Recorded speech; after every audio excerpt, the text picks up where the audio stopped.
I'm not sure what's too loud and what's not loud enough. Oh no.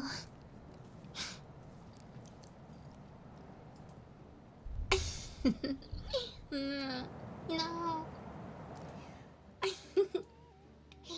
No. I want. Mm, there we go. Hopefully the trees and the music aren't too loud now. Hello, every comer.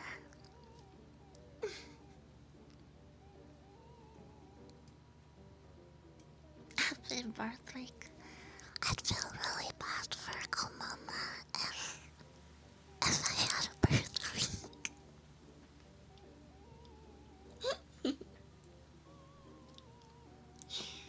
Hmm. It's perfect. Should I turn the music down?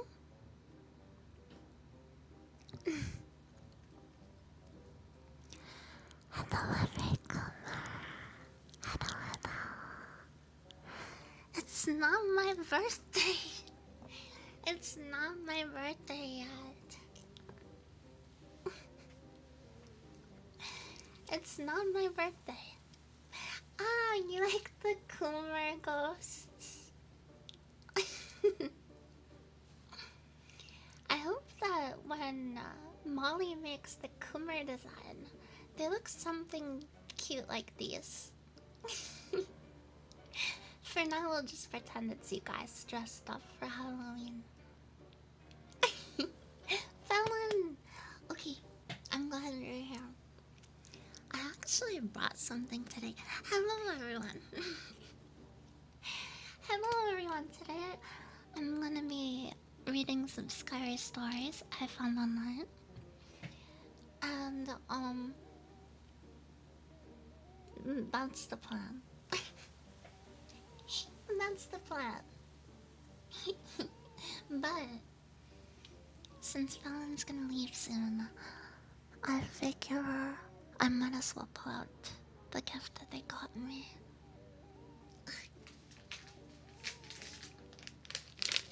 This here is 100% Chokowski Premium Edible Chalk.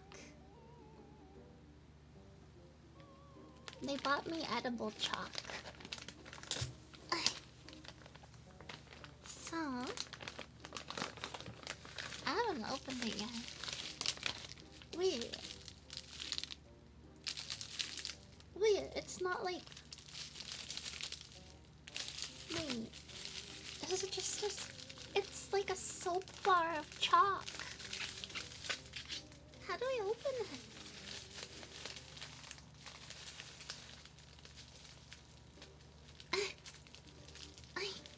No, it's just chalk.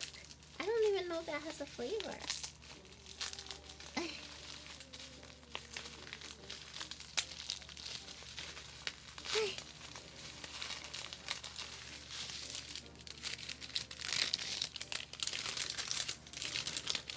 Oh, okay, never mind. It's kind of... They're kind of like little sticks. Oh, it's very chalky. Okay, I'm gonna lick it. Wow. This has no flavor at all.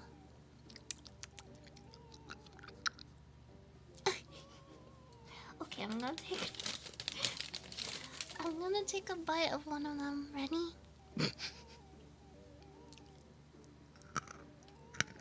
Oh.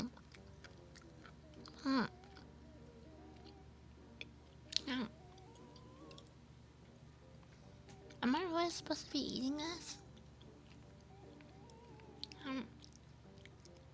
Oh, it's very chalky. It doesn't have any nutritional values on it.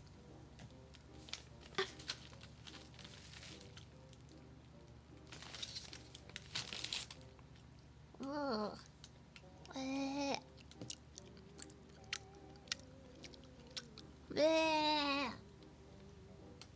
Yeah. It has no flavor. Mm, um, um,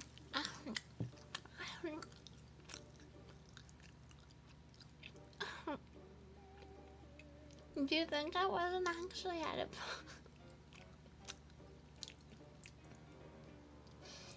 I could put like caramel on the chalk. Mm, that was definitely something. Here, let me try another bite. This time I'm gonna bite off of the stick. Ready?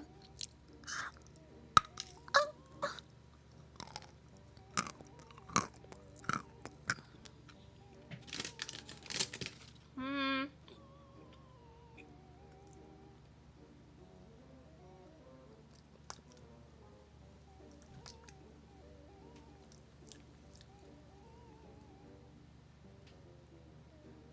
I was gonna say this taste reminds me something of like childhood. And then I remembered I ate chalk in my childhood, so that's probably what it's reminding me of. I was like, I can't place it, but this is a familiar taste. Mm.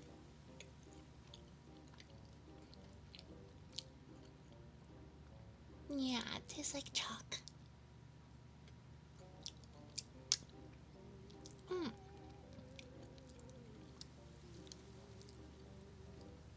Wait, you've had Chalkowski before? Mm. Hmm? Not bad.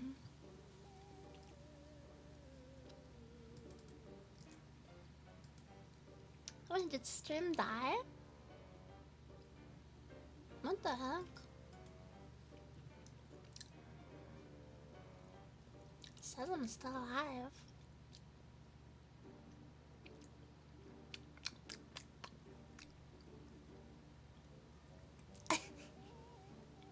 Am I back? Oh, okay. That was weird. I think I'm done tasting the chalk for today. Thank you, Fallon, for the gift of edible chalk.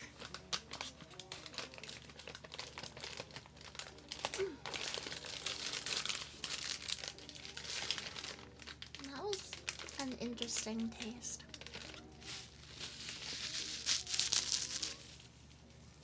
No, I didn't pull out my Ethernet cable. I haven't. My Ethernet cable's across the room. There's no way for me to do that anymore. Now that I have my office, I have my own big space. I think that might have been Twitch. I wonder if that. Maybe they suspended me. Maybe they suspended me for being a lolly.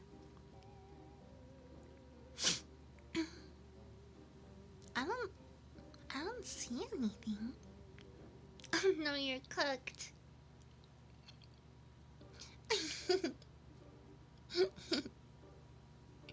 Mmm. Mmm. No chocolating allowed on Twitch. Yeah. Actually, I brought something that I think I could use as a trigger and also eat. Do you guys know what this is? Hmm?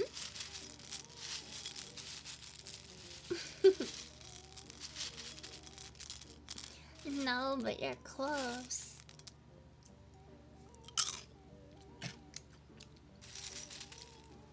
And they're Cheerios.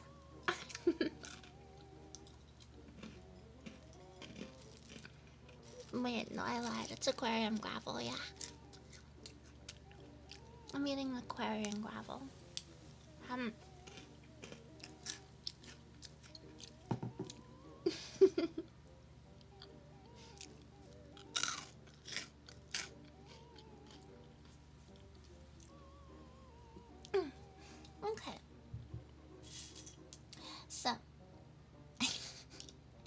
Should I start with the scary stories now? Or do you want to listen to me eat Cheerios?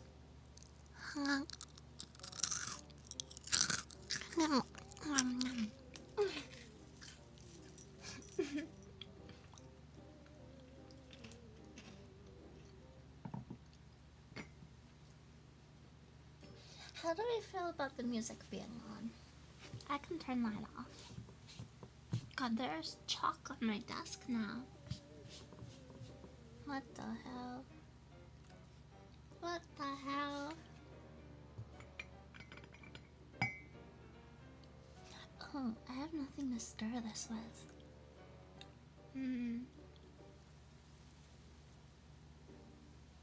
Let me find a spoon. Hold on.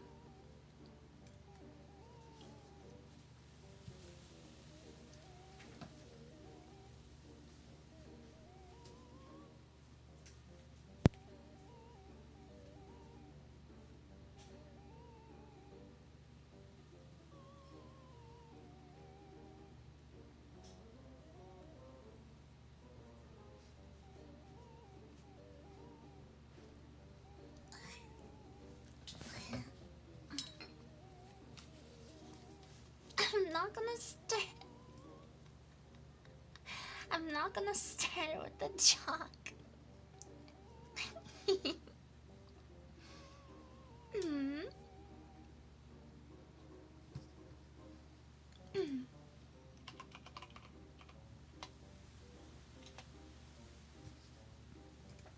One second.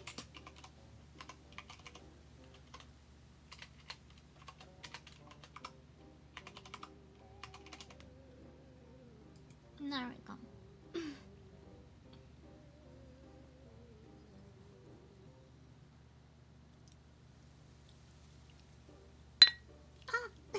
Why didn't that make a little noise at all? I thought it was gonna make a little pouring noise, but it didn't. Bye, fun. Have a good night.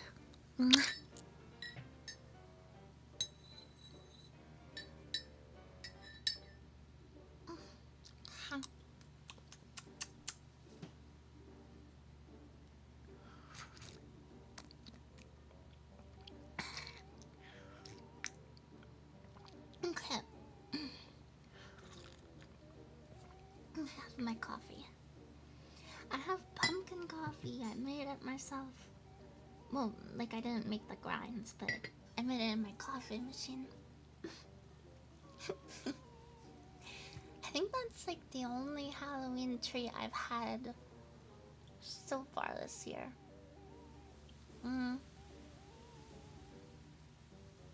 I mean, unless you're counting the chalk. Yeah, it's pumpkin spice coffee. Yeah.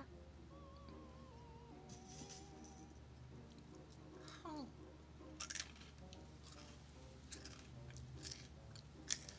VIP this Kumo. Okay.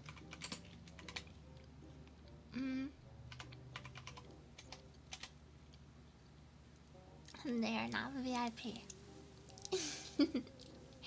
But yeah. My birthday is at the end of this week. Let me see if I can pull up the schedule without getting in trouble. And then we'll do some ASMR. Yeah?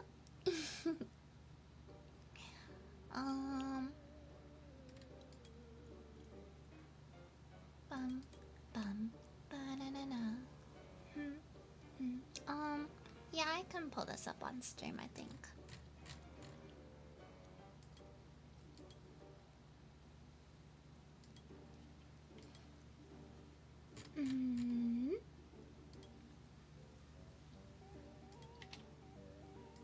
Oh, hello. Hello. Okay.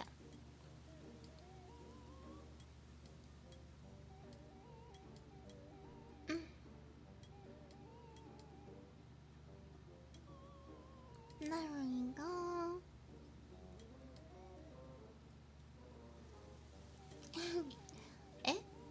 Wait, is stream down again? Wait, why is stream down again?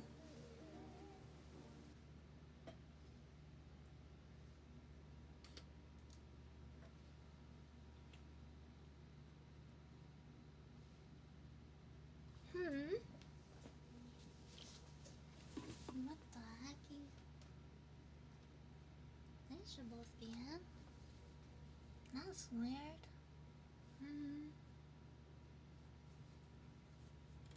Okay.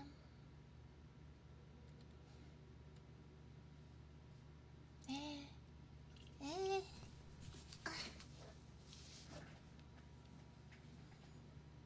Eh.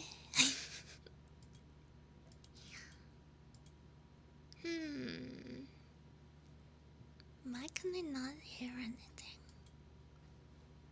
Okay, I'm gonna go into tech issue. I'll be right back. Tilda sent via throne.com.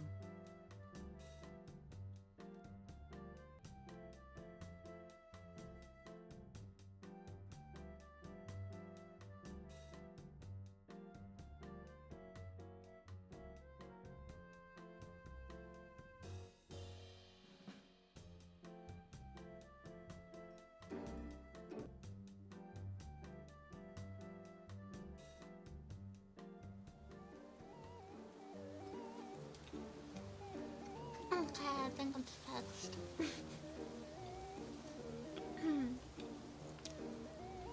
For some reason, that time my Go XLR like shut down. Really weird.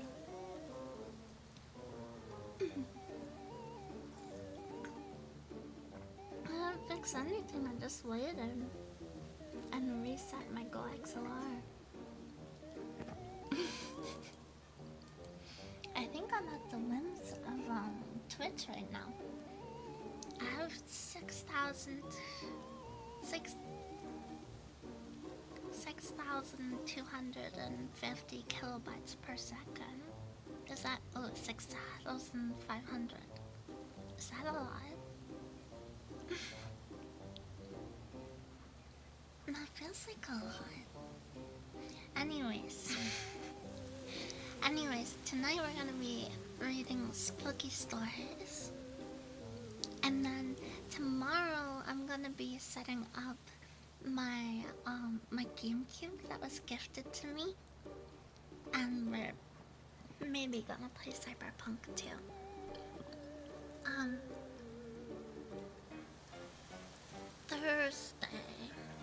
Thursday is probably gonna be our normal writing stream. And Friday we have a very special Dojin of the week, but I can't announce it yet. On Saturday we'll do a Blue Archive Vice Wars card opening. Then my birthday is on Sunday, and I have a whole bunch of stuff planned. I have a whole bunch of stuff planned. I'm gonna have friends over, and I'm gonna reveal my new outfit too. By the way, what was the poll winner? I missed it. Thank you, Draken. And also I saw, thank you for the gifted, donation towards the model. No music. Okay, perfect. Then this is perfect.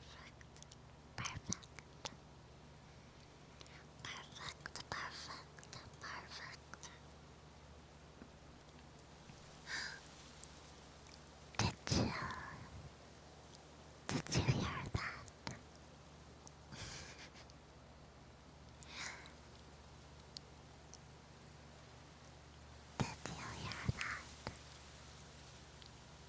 Did you see that? Did you see it?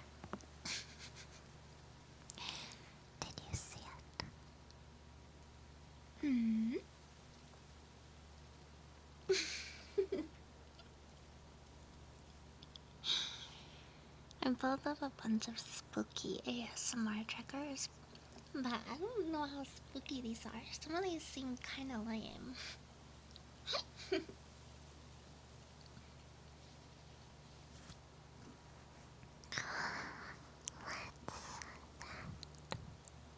Sound scratching. Scratching at the door. Okay. But we're here for Zatsu, kind of. So, I pulled up some Skyrim stories and I kind of flipped through them already, but I haven't read them all the way through. Most of these are from Reddit.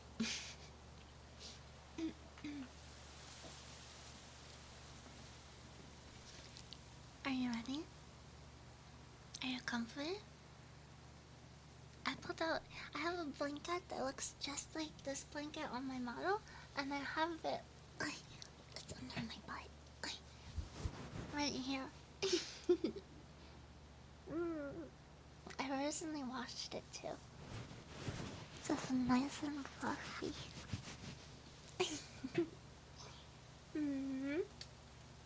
Okay. As long as you are comfy and have your snacks, then I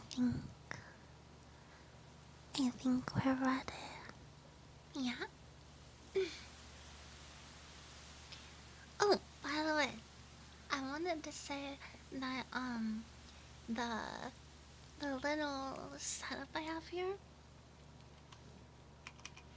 in addition to Magpie's Halloween version of our backgrounds,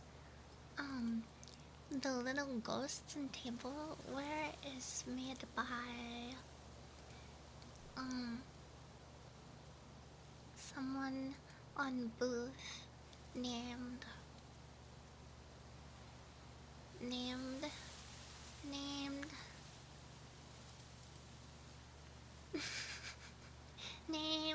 Nora's Pot. Nora's Pot. Here, if you want to use it, here.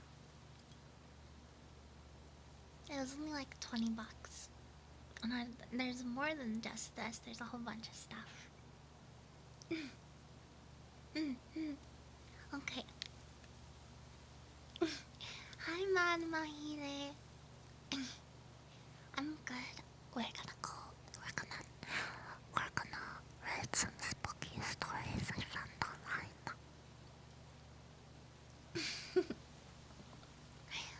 When was he angry, Kumo? Why do you want to make me angry? Why do you want to make me angry, huh? What's this guy's problem?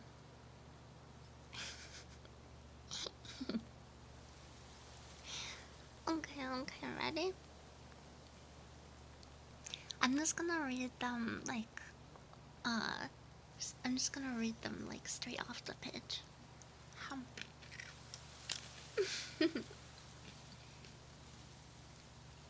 Tiny angry. No. No, tiny angry.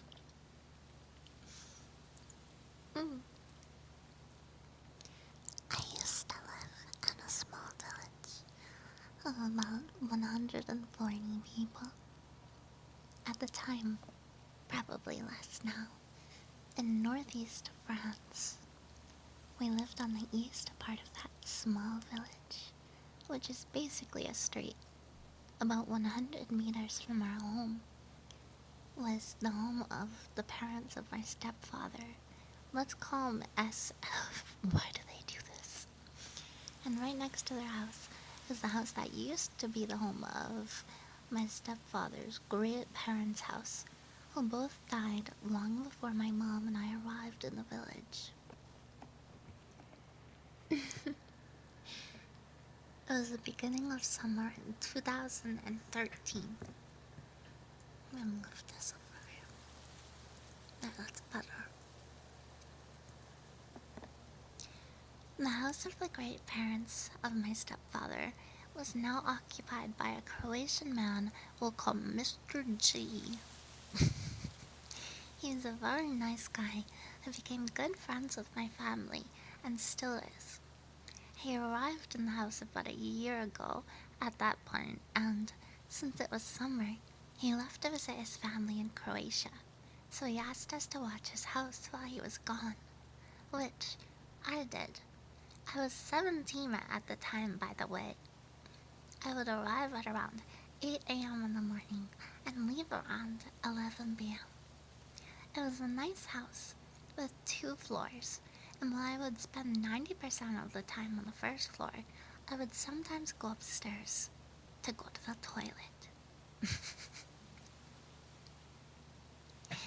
There was a toilet on the first floor, but it was full of spiders, and I'm afraid of those.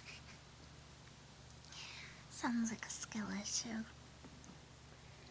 One day, I was about to go back home, but before that, I had to go upstairs to go to the toilet.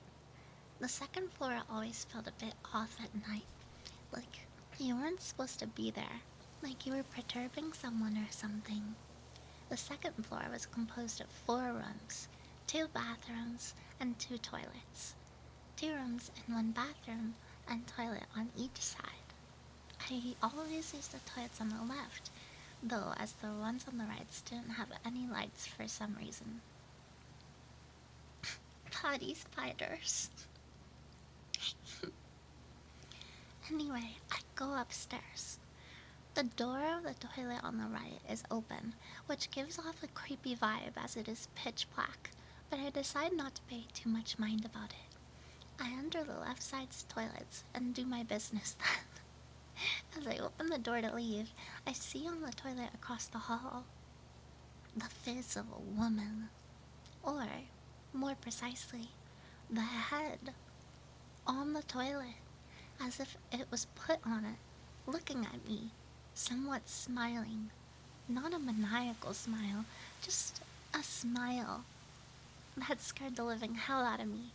I just ran out of there, leaving the lights on and my computer there. Hello, readers. Hello, readers. We're reading spooky stories. Welcome in, welcome in. Hello, hello. Nymphilia, thank you for the raid. Thank you, thank you.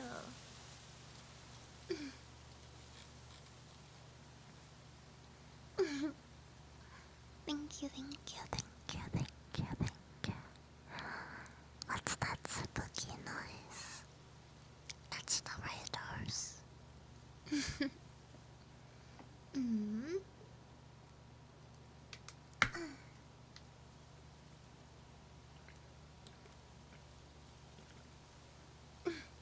Thank you so much for the raid.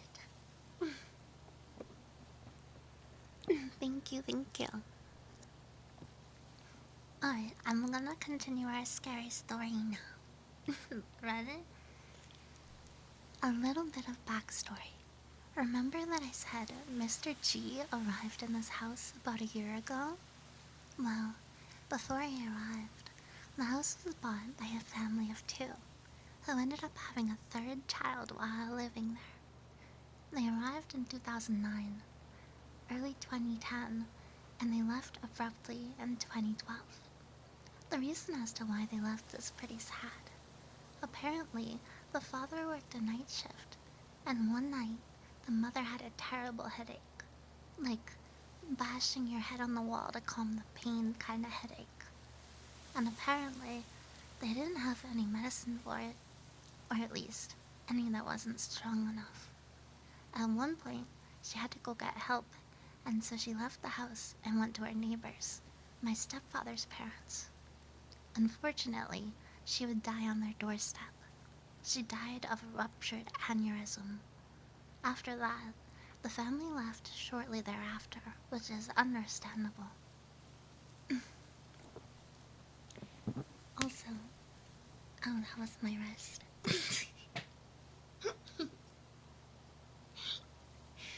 Also, remember that I said my stepfather's great parents died long ago?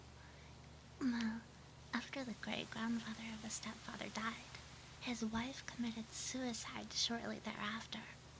She did so by jumping in the well that was located across the road, about 20 meters or so down the street. The well was condemned afterwards. To this day, I'm not sure if that head on the toilet was a ghost or my imagination. And if it was a ghost, I think it was probably the mother, and not the great mother of the stepmother, as the face looked very young, like she was in her 30s. Damn, she died of ligma. Rest in peace. That one wasn't as scary as it sounded like it was gonna be. Don't call it a shitty ghost, you're gonna upset it.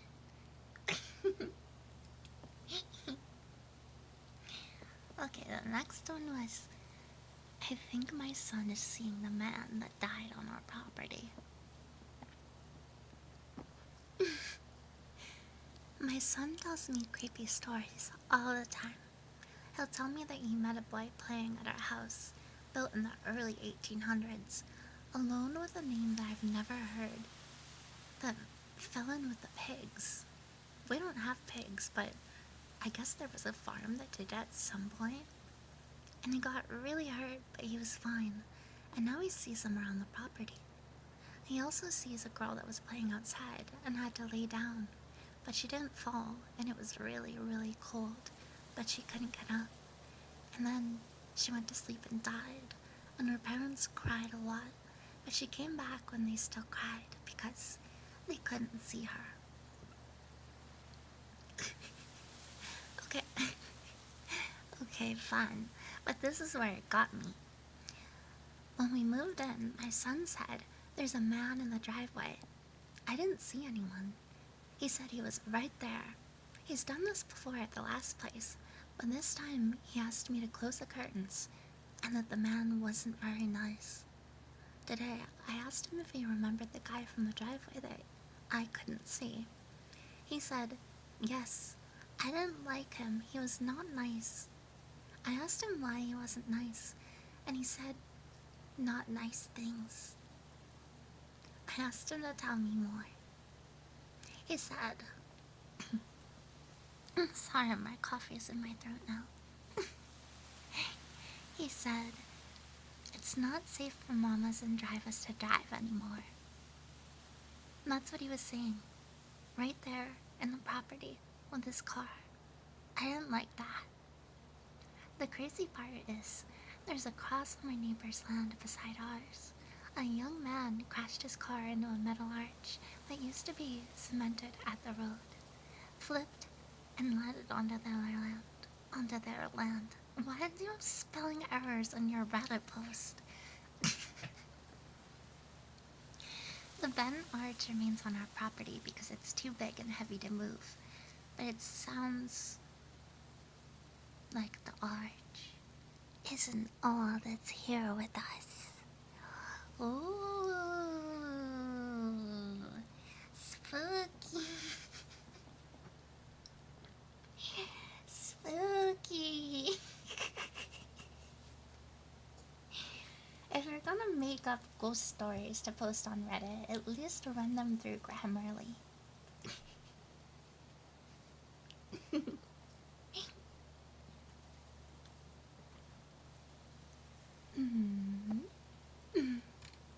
This next one was titled Hide and Seek. Actually, this one was one of the ones that I thought might be promising.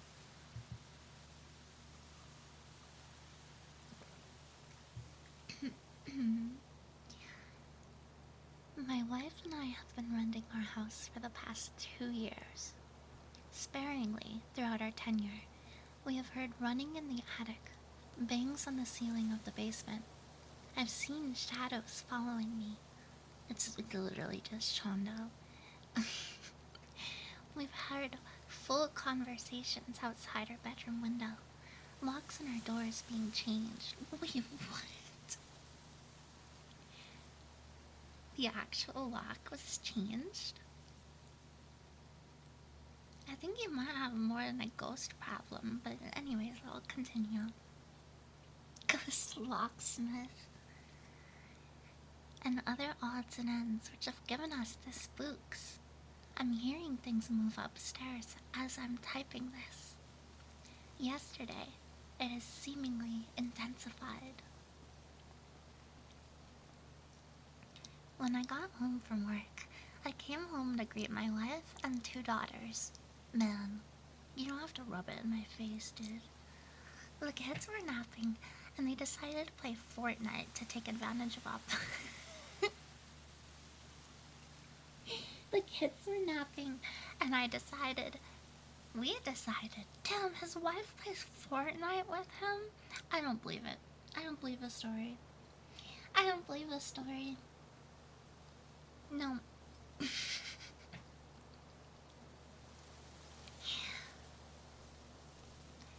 The kids were napping, and we decided to play Fortnite to take advantage of the opportunity. When the kids woke up, all was well. We had snack time and enjoyed our night together. As the night was coming to a close, my oldest daughter, 2, wanted to play a new game she had just learned, hide and seek. She's very good at running away from us and hiding when things don't go her way, but not while we play hide and seek. When it's her turn to hide, she likes to peek around the corner and watch me count, and cutely lets me find her immediately. When it is her turn to seek, she is super excited and loves it, but she can never find me. She always runs into her room first and goes under her bed, one of her usual spots we find her. It may seem like something lighthearted and small, but we have no clue where she learned what hide and seek is and how to play it. She's been infatuated with playing it for the last week. Maybe she'll get better at it. Maybe I've seen too many scary movies, but it gives me the creeps wondering where she learned the game. Another weird experience happened last night when it was time for the girls to get out of bed. I was on my back to get the oldest changed. I was on my way back to get the oldest changed and ready for bed when my wife said she's by the curtains. As she had just saw her walk in, and they were visible from where she was sitting. I looked and I didn't see her there, but she had crawled out from behind a recliner across the room. When I brought her in to change her, my wife had a petrified look on her face.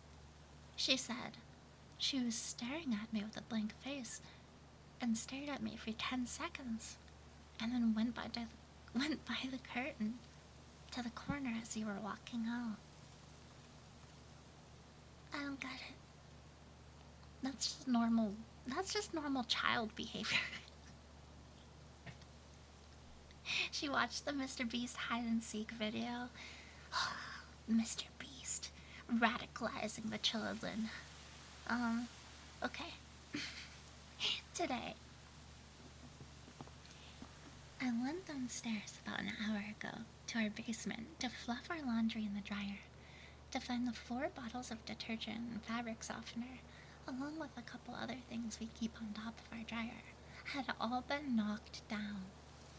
These items were all standing straight up on the ground, except our laundry detergent, which had been knocked over and spilled all over the ground. You already said that, my guy. I was pissed because I thought our cat may have knocked it all off, since she likes to sit on it and look out the window. But after discussing with my wife, she was down there last. Our cat had been in our room all night, and all of the items were on the dryer. I went upstairs to show her what had happened, and 3 of the items were back on top of the dryer, and 1 was knocked over on the ground. We yelled out, "Is anyone down here?" multiple times and searched the whole basement to no avail. We returned upstairs, frightened, and searched our house for a bit more. We decided whatever it was downstairs, and we were safe as long as the door was locked. We decided to head back, and as we were walking to our room, we heard in a small girl's voice, "Hey," coming from the kitchen.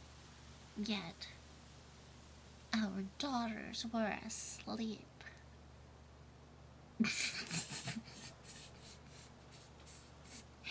Now we are waiting to see what happens.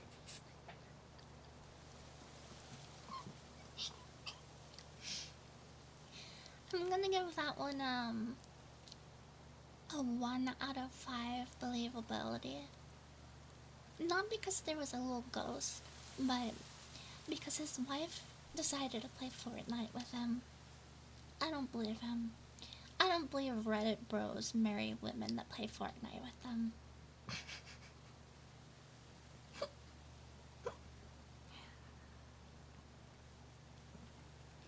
Just a little kitchen ghost who likes to play hide and seek. Who would have thought? Yeah, she cleaned up after herself.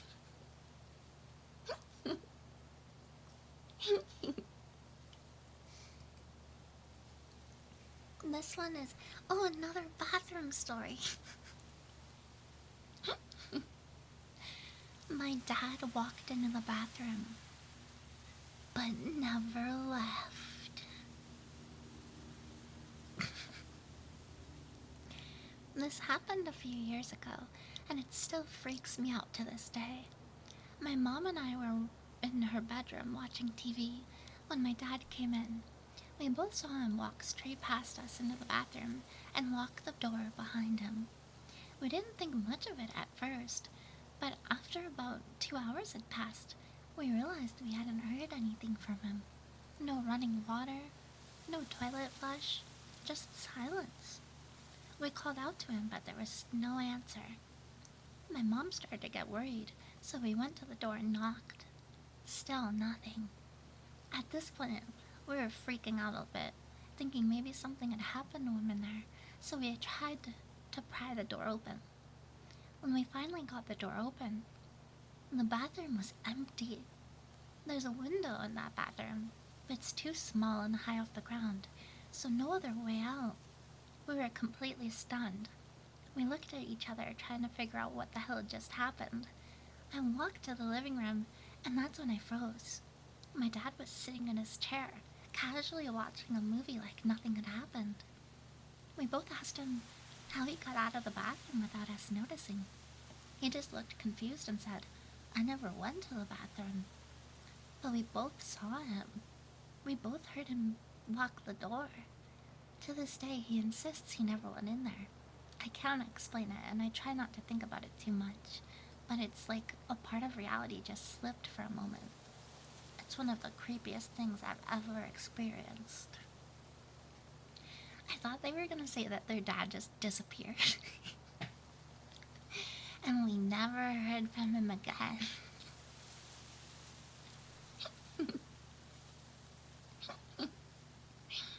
He went out for milk and just never came back. Dad didn't hear them trying to break into the bathroom while he was watching a movie. He was watching a movie. Though I think it'd be really, really funny if he went to the bathroom, climbed out of the really small window, and then like ninja rolled back to the front of the house just to fuck with them. I think that'd be really funny. I'd do that.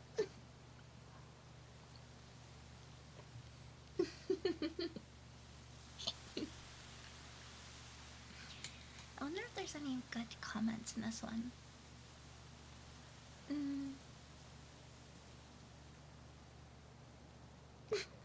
The top comment says, "Probably the best dad prank he's ever pulled off."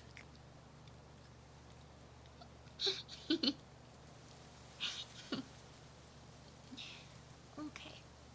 The next one Gaslight and gatekeep the bathroom like a true girl boss dad. Yeah. My boyfriend saw his brother standing on the stairs when his brother was actually in his room. Another doppelganger story. Konbanwa. My boyfriend Alex and I went to visit his brother Brian one weekend. Every time we stay with Brian, he shares a new paranormal story about the strange sounds or unexplained movements in his house. Alex and I are usually pretty skeptical, but we humored Brian and let him tell his tales. However, this time, Alex was the one that experienced something odd. He's named Brian, that's so spooky. We went out to pick up dinner, leaving Brian at home. It was dark outside, and the inside of the house was fully lit with all of the curtains open. This allowed a clear view of the inside of the house from the streets. When Alex and I returned and parked the car in the driveway, through the large window of the house, Alex saw his brother inside, motionless, just standing at the bottom of the staircase that leads to the second floor. Alex was confused as to why Brian was just standing on the staircase. By the time we went out inside, Brian was no longer on the stairs. We called out to him, and he answered from his upstairs room. We asked Brian what he was doing at the bottom of the stairs just a moment ago. Brian then answered that he was in his room the whole time we were out. So who was that figure Alex saw? Unfortunately, I was focused on parking the car that I didn't get to see the figure myself. Has anyone else experienced this? He was probably snooping through your stuff and then ran up into his bedroom when he saw you guys returning home. I don't believe this one. Like, I believe it. I believe that it's actually something that happened, but I think the brother was just being a weirdo.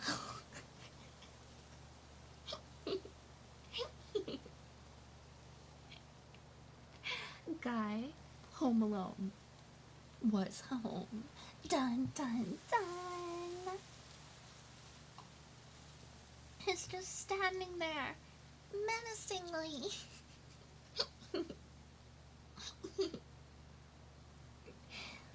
Okay, it looks like I have. Oh no. I might just have to go top this here.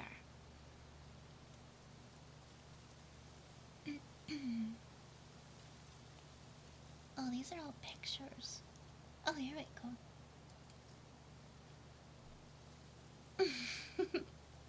These are just gaslighting stories. My dad bought a dress for my daughter, but my daughter was born 5 years after my dad died. I'm not sure I believe in the paranormal, but this experience is something that I think of often, and I would like to share it. My dad had me at 70, as unusual as that is. So when I was 20, he was 90. He was sick and in bed, and we knew he was going to die soon. I used to visit him every day and stayed with him all morning. At the time, his memory wasn't very good. He mixed up names and faces a lot. A week before he died, he told me that a while ago he bought me a dress and asked me to look inside his closet. His wife came to help me. My dad told us where to look, and we found a baby dress, size 3 to 6 months. I told him he must have bought this for one of his grandchildren or as a gift for someone else. He insisted that I have to take it. He kept saying, it's for her, take it. Which at the time I thought meant that it was for me, referring to me as her, as maybe he didn't know who he was talking to. That day I told him multiple times that this dress was not for me, but he refused to listen. I took it home and never saw it again. I probably shoved it in some drawer and forgot about it. My dad died. I moved out. I got married. Years passed. Last April, my daughter was 3 months old. I opened the closet to pick her outfit for the day, and the dress was just waiting there, folded, ready, still with the label on. Our cleaning lady said she found it somewhere in the room and put it there. I honestly don't know where she could have found it, as the last time I saw it was literally 5 years ago. It's even stranger that the dress only showed up when she was already 3 months, which was the dress's size. I was the one who packed everything when I moved out of my mom's house, and I was the one who packed everything again when we renovated with my husband. Never saw the dress apart from the day my dad gave it to me. And I know I might be foolish, but I think it was for her. As insane as that might sound, I think the dress was for my daughter. Is for her.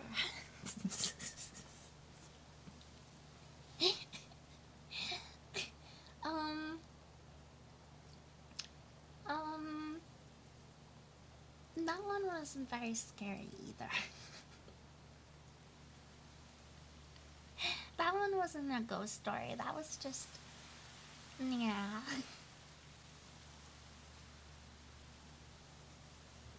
Let's try this one. mm.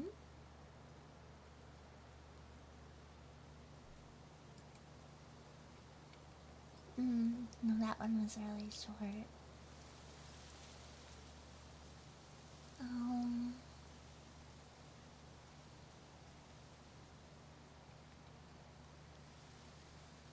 Whoa, this one's spooky. Okay.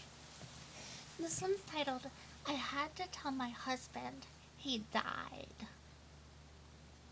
Yeah.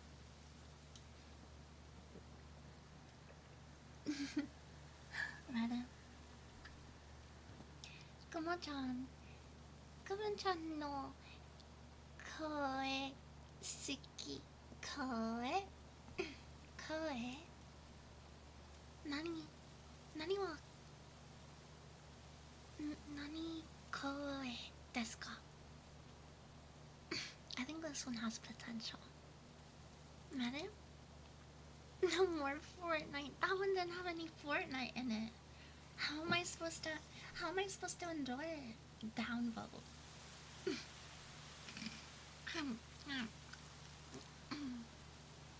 Ready? I had to tell my husband he died. In October of 2017, I lost my husband while 7 weeks pregnant. Koe, voice. Ah, arigato.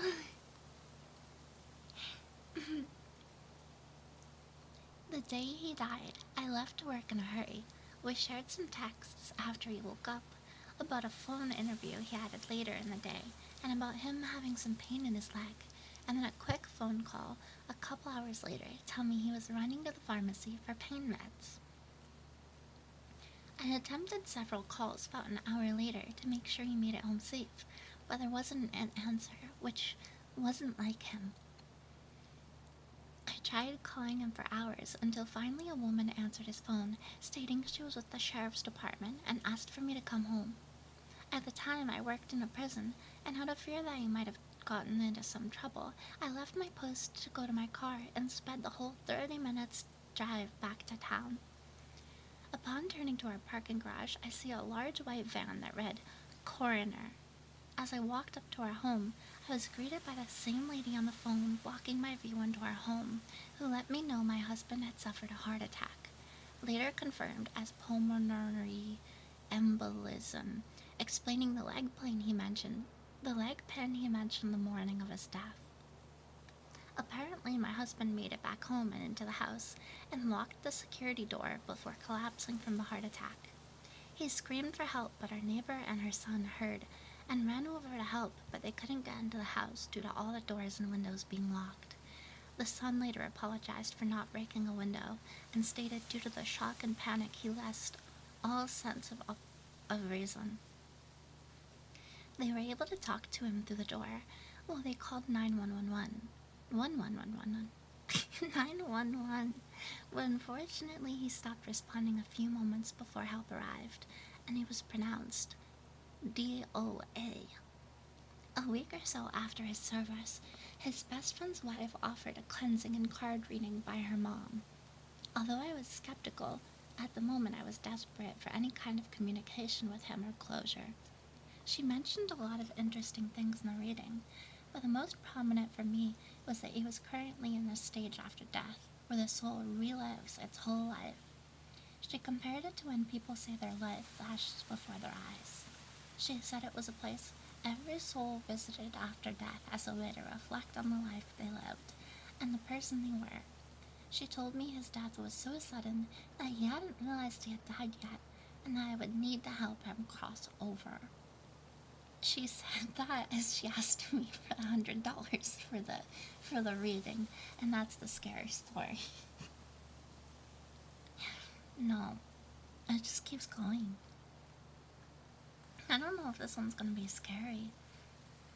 She said that she felt that I was the one that would help him and instructed me to light white candles and a jar of water to guide him to peace. Fast forward a few months later, and I moved into my parents' house. I was laying on the couch and started to feel heavy, as if I had been administered anesthesia. It was definitely some type of sleep paralysis I was feeling. When I could finally open my eyes, I was still laying on the couch in my parents' living room, except my husband was sitting on a chair right in front of me. As clear and as real as he was before he died. Before I could speak, he began telling me he was nervous for his phone interview, the one he was supposed to have the day he passed. He told me he was excited and hopeful that he'd get the job he wanted and wanted help preparing for it.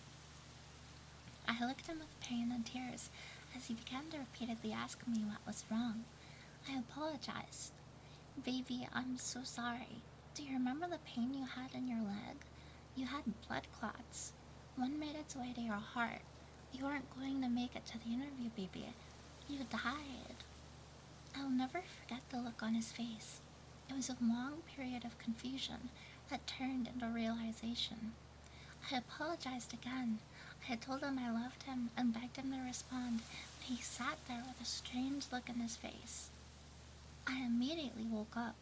The chair from my parents' kitchen table now sat in front of me, empty. I never dreamed to move him after that. I pray it's because I gave him the closure he needed to cross over. We have a 5-year-old son now who dreams very specific dreams about his dad. He wakes up talking about things he couldn't possibly know unless it came straight from his dad. Oh, spooky. Dude faked his death. Dude hired a fake coroner and faked his death. That one was... That one wasn't very scary either. I don't know if I believe it.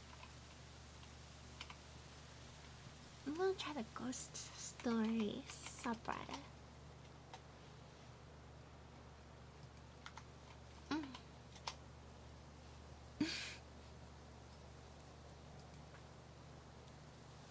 I like how typing in ghost stories got me the anime.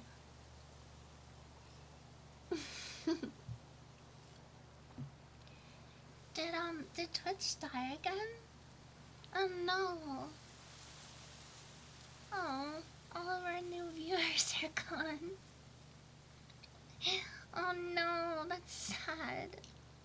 I don't know why Twitch is dying. Actually, last night I had a lot of issues with VR chat. I wonder if it is my lifeline.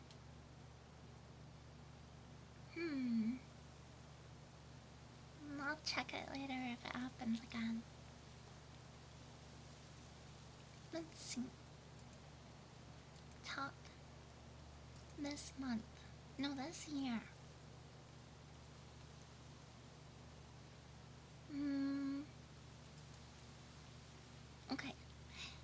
husband died in 2020. After he died, I found out a series of very unpleasant things about him. It was devastating, and took me more than 3 years to come to grips with. He died in August of 2020, and he sold our condo in June of 2021. He had renovated the entire condo: kitchen, both bathrooms, flooring, trim, doors, everything. It took him nearly 3 years. I have two small dogs, and when the realtor told me someone was coming to see the property, I took the dogs, locked the door, and went outside. The realtor told me to be out for about 30 minutes. After that period of time, I went back upstairs. The door was locked. I entered, and when I did, it looked as if people had been there.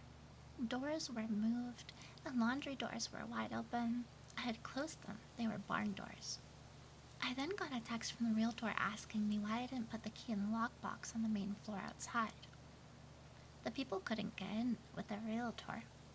I'll be honest, I was in a very bad place after he died, particularly after what I found, and thinking in detail was not something I was doing. I went to the main washroom and saw the bath mat was sitting over the tub, not the way I'd left it. I touched it and felt water, almost like someone had gotten out of the shower and had been standing on it. It was a fairly big apartment, 2 bedrooms and an office. When the dogs and I were in bed at night, I could hear noises in the kitchen after he died at night. I was too afraid to get out of bed. It was a concrete building, and we couldn't hear anything people were doing in apartments near us, so hearing something was very unusual. I moved in June of 2021 to a new condo. The first night there I was alone. The dogs were being taken care of. I was laying in bed, not asleep, laying on my side at the edge. I felt someone brush past me. My hair actually moved. It scared the hell out of me. I lay there for a few minutes, afraid to move.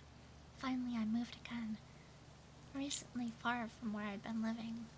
Last Christmas Eve, I was in bed. My bedroom door was open, and I clearly heard 3 knocks on that door. It happened twice. This also really scared me. I've never been one to think of the spirit world until recently. Last Christmas, I made statements out loud and told him to leave me alone. So far, all has been good. The last 4 years has been a real ride. Three knocks in mockery of the Trinity.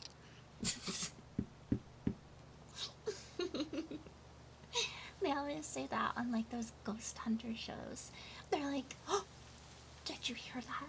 3 knocks in mockery of the Trinity.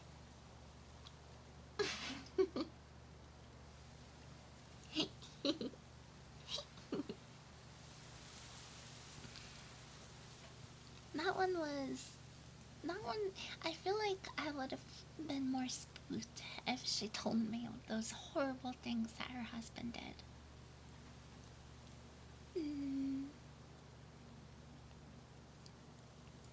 Okay. About 10 years ago, I had a dream that still gives me chills every single time I think about it. What is my dog doing? What are you doing?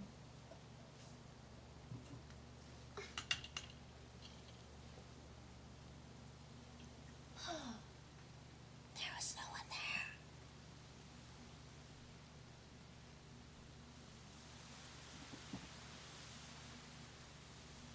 It was just my refrigerator. I was just making clunky noises.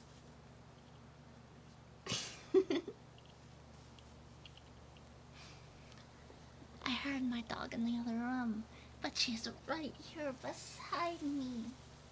Ooh, my fridge is haunted. About 10 years ago, I had a dream that still gives me the chills every single time I think about it. Important backstory information. A friend of mine passed away when he was 19 from a sudden illness. His name was Kevin. A few years after he passed, my boyfriend and I moved in with a friend who was Kevin's best friend. We shared a one-bedroom apartment and had both our beds in the same room.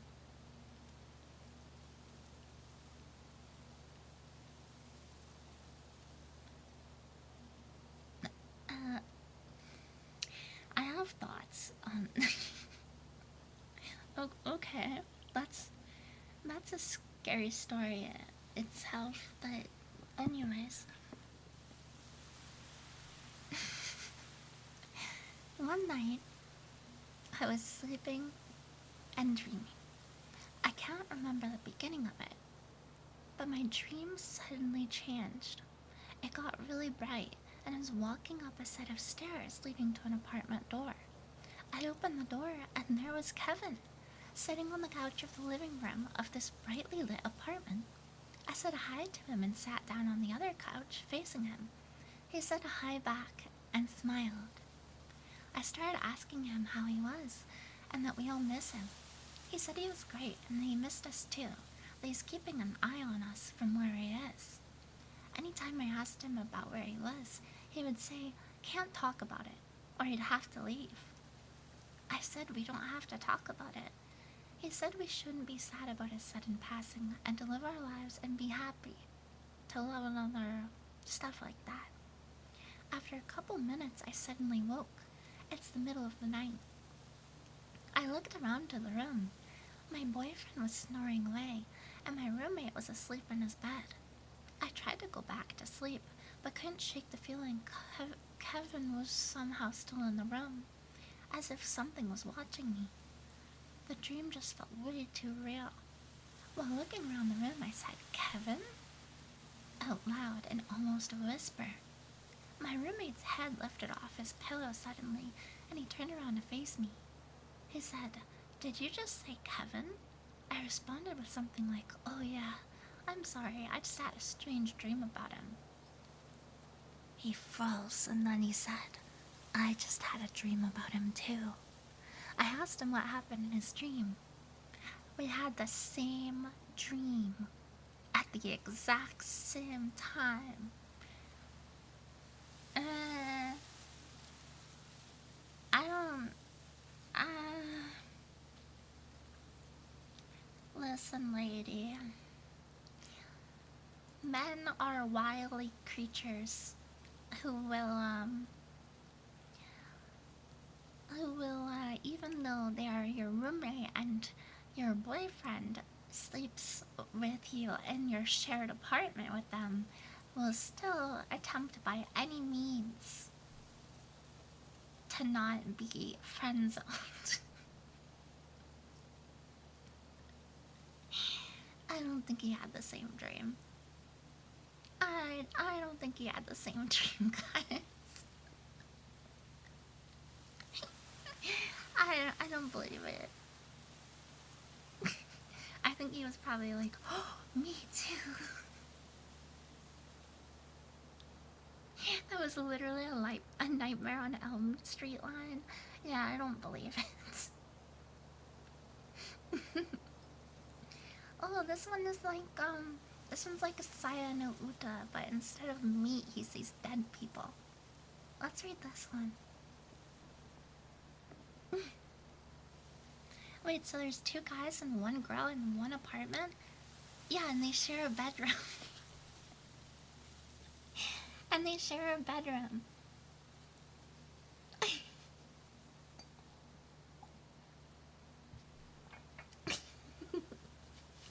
They could probably save some space if they had one bed.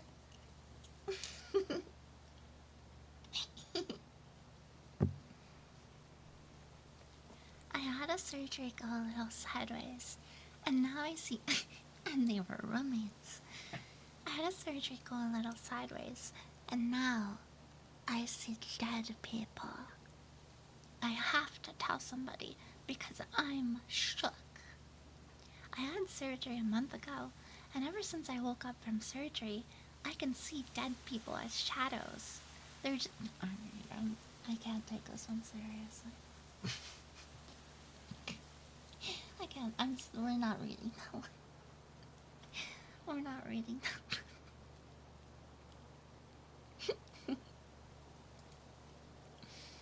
Not even gonna give that one a chance. My first encounter. The year was 1999. I was, I was a little tot. I was a little tot in 1999 playing Pokemon. I just had a baby and had been home from the hospital for a few days. We were in bed and the baby started crying. Why did she use this word? Hubby got up and put a bottle on to heat up. It came back to bed and fell back to sleep. I saw my ex-fiance, who'd passed away 2 years earlier. He was screaming at me to get up. Girl, it's only been 2 years. There's no way you're girly. The horror story is she got married 2 years after her fiance died. He was screaming at me to get up. What woke me up to full attention was he said if I didn't wake up, he would never speak to me again. I jumped up and started screaming at my husband to get up. The entire house was full of smoke. The pan had melted to the stove, and the bottle was completely melted. I got the baby and out of the house and into the car.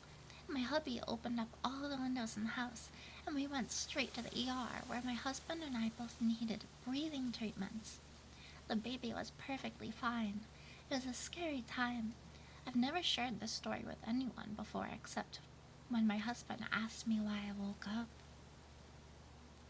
So didn't take the rebound seriously. That one...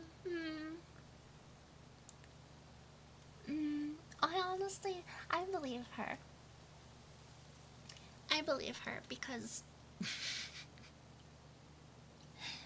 I believe her because she didn't have to say that her fiance died 2 years ago. She could have said like, oh yeah, my fiance from like 8 years ago, but I don't know. Putting it out there that it's only been 2 years and you're already married to some guy is kind of, I don't know. I think that's pretty believable. Like the ghost story is believable if she's like putting that out there. Like,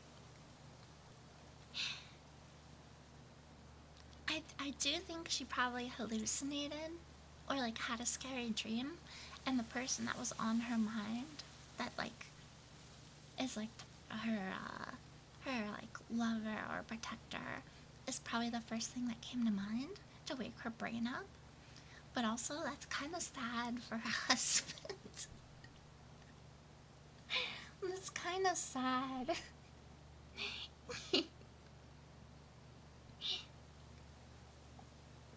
It wasn't very scary though.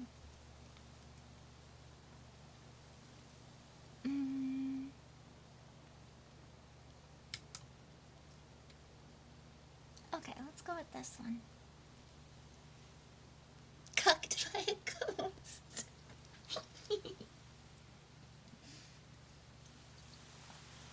Okay. Husband almost got him dead. You know what? That's true. He was probably the ghost. The ghost fiance was probably pretty pissed. He was probably like, dude, you're endangering my girl. Yeah. I saw what I saw, but I don't believe what I saw. Hi, this is my ridiculous story.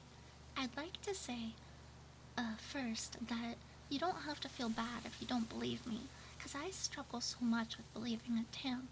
I wasn't alone. My best friend also saw it, and he struggles as much as I do with not believing what we saw. I'm almost 60 years old, and I'm a wildlife and landscape photographer from East Tennessee. Where's Tennessee? Did you saw it? Oh no, is stream going off again?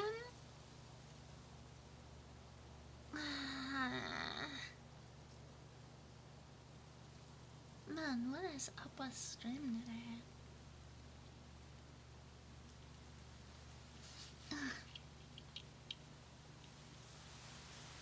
Hold on.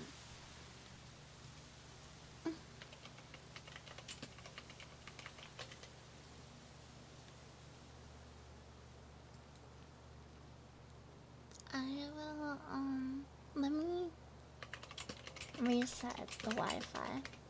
I'll be right back, okay?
we back? I think we might be back now.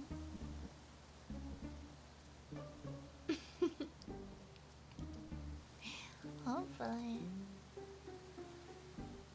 The stream is haunted by the froggy. Hello. I think I'm back. I reset my entire router, so any other issues are either Twitch, my ISP, or my computer. But I don't think it's my computer.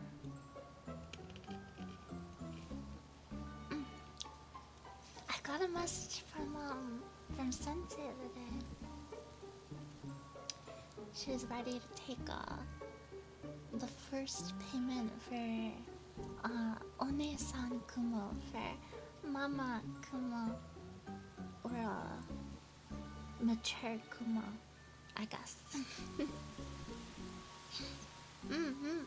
I'm excited.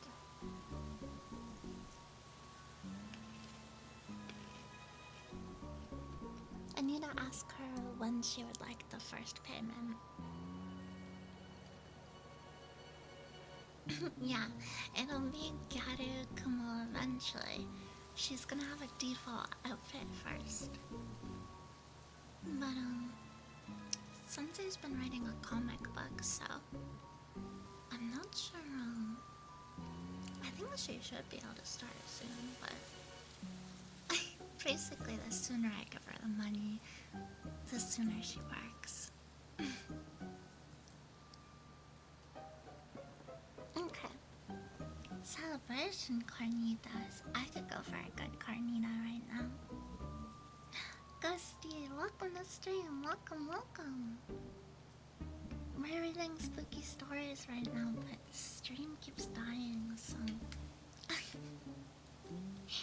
At one point, I think there was over 1,000 people in here, but... Cause stream keeps dying, the numbers keep going down. Oops. Thank you for still staying around.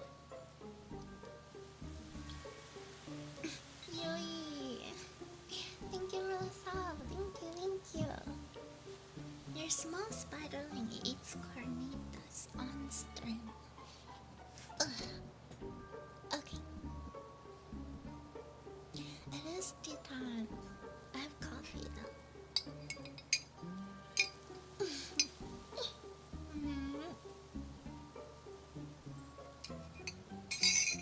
Oh, that was loud. Okay, ready? Let's see, I think I had a new story pulled up.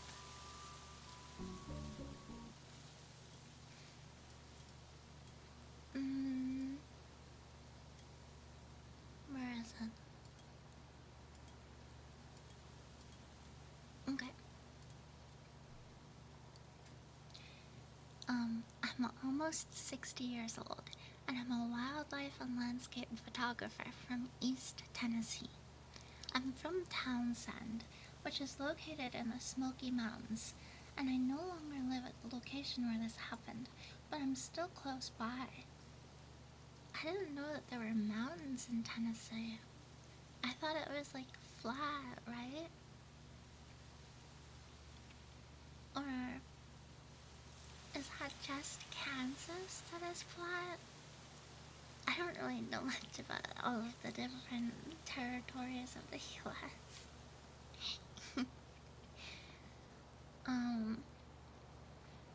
On the night of the new moon in July of 2018, my best friend, Deb,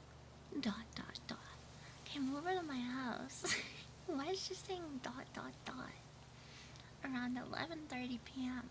because we were going up to the hill from my house to an empty rental cabin to take pictures of the Milky Way over Ridge Mountain. I know it was the night of the new moon because that's the best night for the month of night.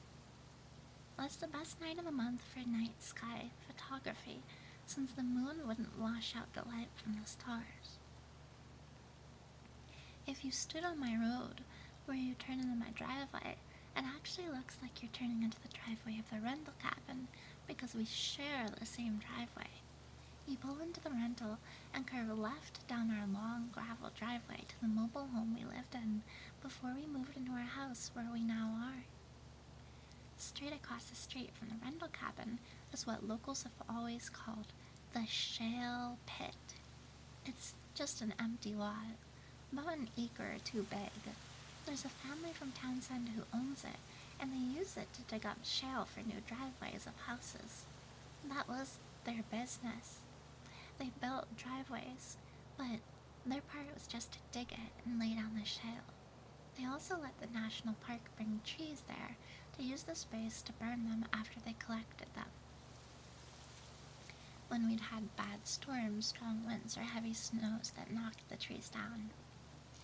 There wasn't a house there or any other form of structure, just a big lot with a couple of backhoes for digging. They did put a small mobile home on the lot for the owner's grandson, but that didn't happen until 2020 during the pandemic. Okay, here it goes. Deb and I had taken our car up the driveway to the rental cabin, and we parked right in front of the cabin. They never have a good grammar, these goddamn things. And her car was parallel to the road. The road was about 10 yards from the car, and the entrance to the shale pit was across one lane road we lived on, so about 10 more yards. That means 20 yards total from the car to the entrance of the shale pit. We sat our tripods up and had each taken a couple of shots of the night sky when I heard what sounded like tires on gravel somewhere down at the river. What river? Wait, what? What river? Ugh. This lady's all over the place. Oh my god, it just goes on forever. Okay. You have to cross a bridge over the river to get to my old house, and all houses on that road, the shale pit included, of course. I said out loud to her, "Someone's down at the river." I can't remember if she heard it. Just a few seconds later, we heard a loud truck that sounded was like crossing the bridge and starting up my road. It might have been 1/4 of a mile from the bridge to my driveway. Probably less. We could hear that truck was going really slow, and it sounded like it was really old and barely running. As it got closer, I asked Deb if she locked her car, since we were on the back side of the cabin and couldn't see it from there. She said she hadn't. Deb has thousands of dollars worth of camera gear, and she had a lot of it with her that night. Without speaking, we both took our cameras off our tripods and carried the tripods back to our car to lock it. I don't remember why we had brought it all with us. I think we both just had a strange feeling about that truck. I know I definitely did. I don't even know what to say other than it sounded like it was creeping around the area because it was going so slow. I could have walked as fast as that truck was going. When we got back to our car, we sat our stuff in the back seat right as the truck got where to it was even with the cabin and with us. It was a dark-colored truck, and it looked like it could have been something like a Chevy S10 made back in the 70s or 80s. We couldn't see who was driving or how many people were in it. The truck stopped and turned into the driveway to the cabin, which means it was also turning up into my driveway. We got 2 wheels. I only got 2 wheels on the property when it stopped and backed up across the street into the entrance of the shale pit. Its lights were shining directly into our eyes. I just sat there with its loud, sad motor running. Deb asked me what the hell they were doing, and I said, I don't know, but they're starting to piss me off, 'cause they know they're blinding us with their headlights. I waited about 10 more seconds before I reached into my pocket and pulled out my Maglite flashlight and turned the dial of the bulb to high beam. Then I turned it on and pointed it right at the truck. I had intended on shining my obnoxiously bright flashlight at them until they turned their headlights off or drove away. Well, they did turn their headlights off, and in turn, I turned my flashlight off. They didn't turn the motor off, though. This was creepy and my stomach kind of churned because I thought I had pissed them off. And we were up at that empty rental cabin after midnight, and my husband was all the way back down at our house asleep. The truck stayed there for about a half minute, and then it finally turned its motor off. And it was gone. Yes, I swear upon everything I've ever loved, that truck just wasn't there anymore. We didn't see it fade away. It didn't turn off like a light or a television. It just wasn't there anymore. Then Deb and I both did something totally out of character for two old ladies. We ran to where the truck had been sitting. I couldn't say a word, but Deb, well, she yelled it over and over. What the F did I just see? What the F did I just see? I told her to stop screaming so I could call Jack, my husband. I was hysterical and told him to get up the hill as fast as he could. He also drove up instead of walking, and he was there in no more than 2 minutes. I told him a very short version of what happened, and he went across the street to the shell pit and pulled in as far as he could. It's all just dirt and rock. There aren't even any trees there since they dig in the area. The only trees are the ones the park brings there to burn, and there weren't even those at this time. He came back across the street and said, "There's nobody and nothing over there except for 2 backhoes." They must have left and y'all just didn't see them. LOL. I don't know if I believe this story anymore. I don't know a single person above the age of 30 that uses LOL. Okay, anyways. Then we explained the whole thing again, and they realized they couldn't have left without us seeing them, since we were standing right in front of them. So he went back on over on foot this time with my flashlight, since it has the high beam setting on it. Again, he came back and said there's actually nothing there. He said he even looked inside the cabs of the backhoes, just in case. There's actually a ridge upon the shell pit lot, but it's vertical and about 100 feet high. This 1 acre was literally just dirt and rock with nowhere to go, nowhere to hide even for a person, let alone a whole truck. We didn't take any more pictures. We went back to the house and Jack went inside. I was outside with Deb, and she said, "Kelly, there's no need to go in there and try to convince him of what we saw. It's ridiculous, and you can't expect him to believe you. It'll just cause an argument. We saw what we saw, but nobody is going to believe us." And now, we don't even believe us. LOL. I really don't believe your story, you know. We talk about it sometimes and laugh about it, but it's not really all that funny, because even though we know what we saw, what did we see? If it were a scary movie, you'd think the truck would turn the motor off first and leave the headlights on and then just disappear. But no, it turned its lights and we could clearly see the truck sitting just yards from us. The motor was off, and it was like I blinked and it was gone in less than a blink. How can an inanimate object be a ghost? I'm not even sure I even believe in ghosts at all, but I saw that truck disappear, and as I typed those words, I full on understand how ridiculous and stupid it sounds, but it happened.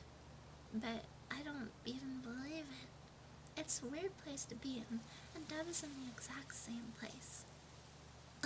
I believe in God, so I guess that means I believe in the supernatural, since God is supernatural. But I don't believe in disappearing trucks. But I saw one disappear. I don't believe your fucking story. You type like a teenage girl.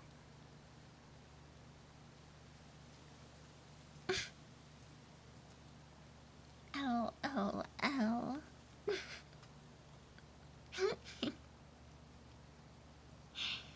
I don't believe it. Oh, a nautical ghost story. Let's read this one. Over 60 on Reddit? No, I've seen people over 60 on Reddit. I've just never seen people over 60 use the words LOL.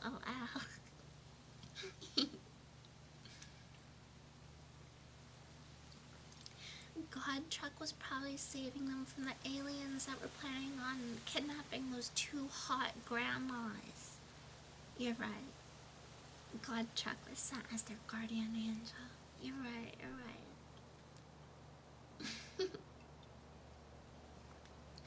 Yeah, that must be the case. That must be the case. A nautical ghost story from my sailor uncle. I was just talking to my uncle, who's a retired sailor, and he told me a story that I felt was perfect for this subreddit. My uncle used to work aboard the Great Lakes freighter, the SS Arthur M. Anderson, and they would haul iron ore and limestone across the Great Lakes. One day, at around 7 p.m. in November 2007, they were crossing Lake Superior on their way to Cleveland, Ohio, when they started receiving distress calls on their radio from an unknown vessel claiming to be the SS Edmund Fitzgerald. The SS Edmund Fitzgerald famously sank in 1975, taking all 29 crewmen with it. Well, he said, at first they all thought it was some kind of distasteful prank, until they checked the radar and found that there were no ships for at least 70 nautical miles. And then range on the radios only had 60 nautical miles. He said that the voice they heard from the radio described a heavy storm and high winds, and that they were having a hard time holding their own. My uncle said you could hear the true fear in the man's voice over the radio, but the thing was, there was no storm at all. In fact, the water was calm and the night was clear. At around 8 p.m., my uncle described the distress calls on the radio came to an abrupt stop, leaving the whole room in a terrifying silence, and the radio stayed quiet for the rest of the night. Nobody was able to sleep that night, haunted by what they had witnessed. When it comes down to it, there's a sense of irony in this, being as not only is the ship my uncle on, the SS Arthur M. Anderson, the sister ship of Edmund Fitzgerald, but it was also the last ship to make contact with Edmund Fitzgerald in 1975 when she sank. Could my uncle and his shipmates have actually made contact with the ghosts of the crew? Or could there be another explanation to the event?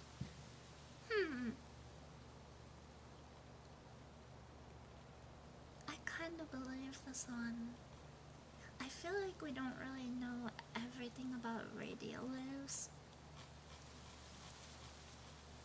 And maybe it's like an echo of a radio wave.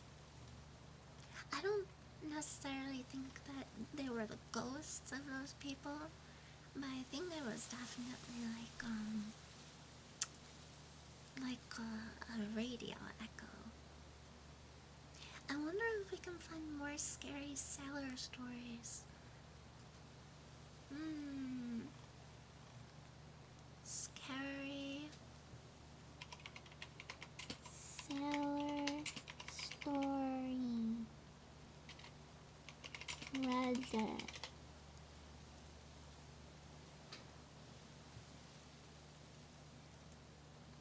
Sailors, what's the creepiest thing you've ever experienced at sea? On a boat in Alaska, recording humpback whale sounds, we picked up an odd rhythmic noise on the hydrophone. We were on a 100-foot schooner around Admiralty Island near Juneau. Nothing on the surface, just this odd, repetitious, mechanical sound. The skipper contacted local authorities, who seized the tape and spent several hours interviewing him. Not that scary, but surely weird. Ooh, it was probably a submarine. I assume it was probably a government submarine. Hundreds of sea snakes feasting on the bloated corpse of some kind of animal? Golden coral eels. Ugh, creepy. Creepy, creepy. Yeah, it could have been a spy sub. I assume it was probably a nuclear sub. We had a noise shine down on us on my second time out. We were smoking, and our bridge also saw and confirmed it. It was a pretty bright, starry night. This one area was a little brighter and had this dull, washed out shaft appearance to it, a lot like seeing the Milky Way overhead in the sky. We passed right by it, and there was a cyclical sound like wow, wow, wow, wow, wow, wow, wow, wow, wow, somewhere between a humming and a sort of siren. It wasn't loud, almost more of a frequency, about 3 or 4 miles wide, maybe, coming down not quite vertically. We could see it every time we checked for over an hour behind us. Then we checked and it was totally gone. I wasn't horrified or anything, but the creepy part was how quiet everyone was. We kind of just looked at each other and cracked a few nervous jokes. Not as juicy as seeing the Flying Dutchman or something like that, but I still think about it every time I see the night sky. Okay, that one was pretty creepy. I agree, that one's pretty spooky. Hi, Marxist Lolly. Not a sailor, but I've spent more time out at sea than most because of my fondness for boat-related stuff. Does that not make you a sailor? Even though I enjoy being out there, it always has kind of an eerie feel. I live in the south of Norway, you see, and the North Sea is really dark. Even on the most beautiful days, you can see a max a meter down. I've heard that, yeah. I've heard that about the North Sea. Well, this one time I was out by myself in a pretty small boat, about 14 feet long. I'm not a sailor, but I really like boats and the ocean. Anyways, this one time I was out on my boat. You're, my guy. My guy. I don't know how to break this to you, but you might be a sailor. It was one of these not sunny but still adequate weather days. Well, long story short, I lost control over the engine and my boat spun around, landing me just underneath it. As I mentioned in another post, I would never feel as vulnerable as just then, floating at the top of a big nothing. You know there's nothing for possibly hundreds of feet beneath you. Probably the worst part of it is when you have to duck under the boat to get up and get away. You just stare down into the abyss. You can choose not to look at it, but then it's almost worse. There are no big sharks or that sort here, but still, you feel like there's something down there in the dark. I managed to keep calm, and after about a half hour, someone must have spotted me, because I was soon picked up by a local SAR boat. I don't look down into the water, but I'll continue enjoying the sea for as long as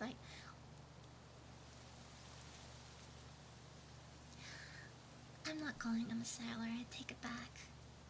How did you capsize your motorboat and then almost run yourself over and then say the scariest part of this experience was having to look down into the ocean, not the razor sharp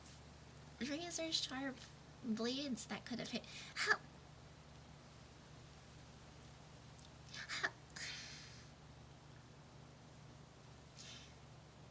you Of the two options, one, his motorboat kept going without him while capsized. And option number two is his boat just capsized and was floating there with him. How do you own a motorboat and not know how to recapsize your vessel. Okay, buddy. I okay. You should not own a boat, sir.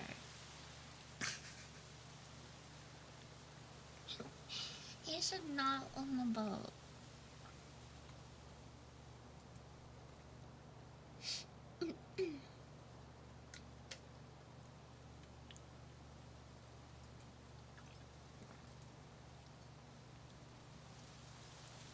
Okay, I found some more. To be fair, a long john over 14 feet is hell of a thing to uncapsize solo. You should be able to. You guys, at the bottom of the boat, there's this thing called a keel, okay? There's this thing called a keel, and it weighs more than the rest of the boat. So, in order to right your boat, all you have to do is climb on top of your boat, get the keel, and then rock your boat back and forth. And eventually, you will unflip your boat. This is like common knowledge. Not all boats have that. Get a better boat. I don't know what to tell you. This guy should not have a boat. Kumo, they did say they weren't a sailor. Yeah. I see why he said that now. Sounds like a skill issue, to be honest.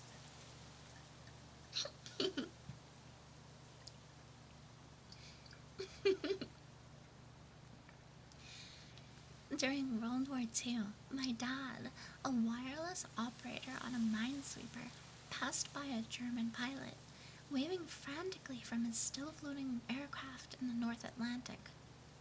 They were under strict orders not to stop because of the danger of subs, so they left the poor guy to certain death. My dad died a couple years ago, but this incident haunted him throughout his life. He wept about it, even in his last few hours. Okay, I believe that one, like, for real, happened. That's fucked up. That's not even scary, that's just messed up. That's really messed up. Ugh. Yeah, that's really, really messed up. I imagine even if they wanted to stop and save him, there's a chance the German authorities would notice that the pilot got rescued. And then they'd be like, well, there must be some sort of a minesweeper or a transport ship going through there. So they can't even really stop even if they wanted to.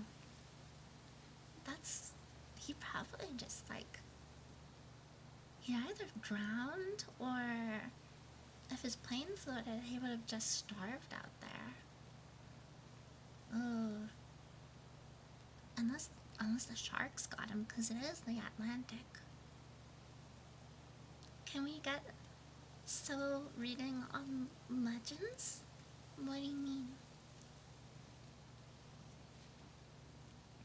I came across a man who roped himself on his boat 5 or 6 miles offshore about 4 or 5 years ago. The eerie and truly creepy part was realizing what it was. We just saw the boat out in the middle of the ocean's nowhere, without anything other than the blue horizon in sight, at the break of dawn, and there was a fairly thick fog, as it had rained the night before. Realizing that the figure hanging from the boom was a man was one of the most haunting things I've ever seen. That one's creepy. That one's really, really creepy, because he might have not even done it on purpose. You don't those ropes move really fast if you jibe in correctly. And if they like catch your like hand or like your leg or something, snap. Yeah, especially in like strong winds. You can have some of the food. Here, eat up. Yeah, that's a spooky one. Ooh. My uncle was lost at sea while sailing. He went missing near the Marquesas, and there was a big search and lots of people involved, and emails going out to family with updates. They found his boat sunk, missing the raft.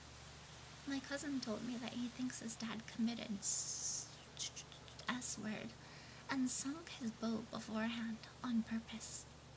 He would have enjoyed one good last mystery. Ugh. That one's kind of fucked up. That one's kind of messed up.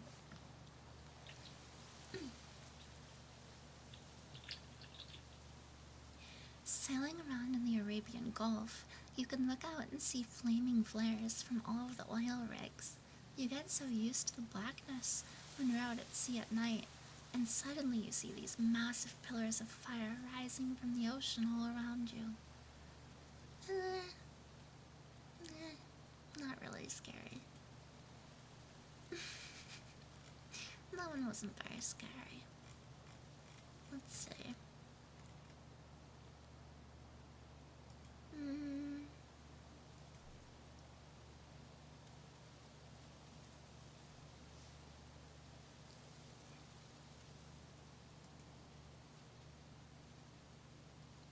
Oftentimes in the Navy, I'd stand on the fantail and watch the ocean.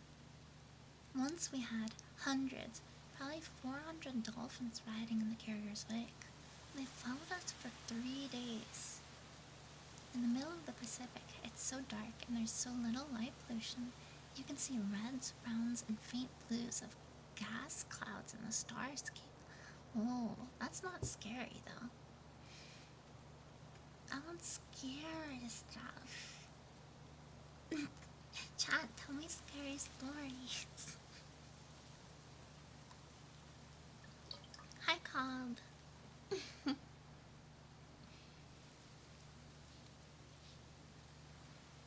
I was on the wheel watch.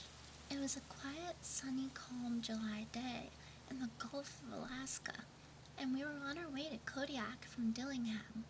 I step out onto the upper deck for a second, because the door is right behind the captain's chair, and as I walked to the railing, I had an eerie sense I was being watched, so I looked down and just saw a massive eye blink. The animal appeared to be a jet black dolphin that was over 50 feet in length. It blinked at me and darted down into the clear depths very quickly and without disturbing the surface of the water, forever gone in an instant. I was very shook by this encounter because it felt so strange, and I had no idea such an animal existed. It turns out it was a beard's-beaked whale. It was a beautiful animal, and I'll remember the encounter for the rest of my life. Ugh, creepy.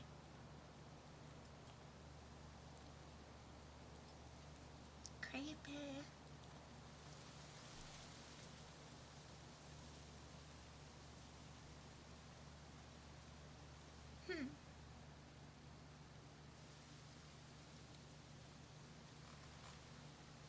Give me more scary stories.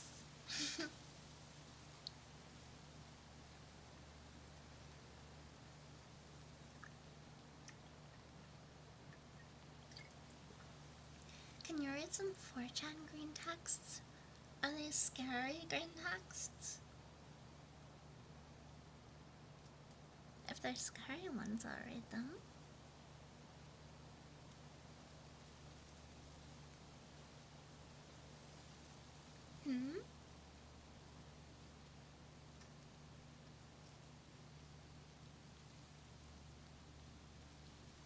Wait, what is this?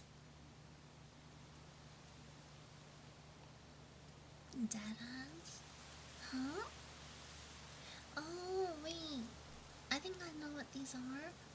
No, not the Graceful Dead fans. The ocean.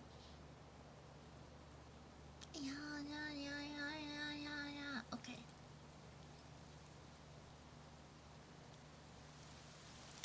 4chan is pretty scary. That's true. Giant spears plunging in and out of the sea are the scariest thing I've encountered as a sailor. In the Gulf of Alaska, I have seen some shit. But one of the most terror-inspiring things I've seen are what can happen with some of the loose logs from the logging trade. Sometimes when big log gets loosed from a raft, it becomes partially waterlogged and floats small end up. So you now have this 4-foot diameter telephone pole in the sea, sticking 40 feet up into the air. No biggie, shows up on radar and easy to spot. Now, give that pole 20 years of floating around or so, it rots in a way that it becomes filed to a point by wind and waves, and looks quite menacing. Now put a gale with 25-foot waves, and it becomes a towering spike of death that shoots up from the sea every 15 to 20 minutes, out of nowhere, 60 feet into the air, only to plunge back down into the dark depths, waiting to skewer some unsuspecting boat in a few minutes when it thrusts out of the ocean again. It's a genuinely terrifying sight, rare, but not so rare that I haven't seen 2 in one season. It's like the spiked dick of Neptune looking for an opportunity to fuck your shit up in a particularly terrifying way.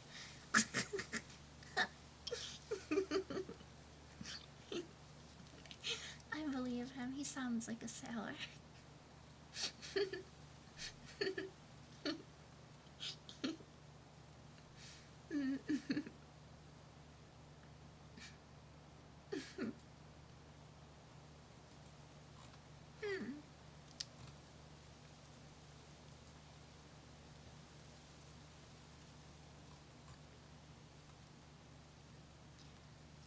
My dad worked in the offshore drilling industry in Nigeria in the 90s, and him and some French company men were heading down to a platform when they got boarded by pirates.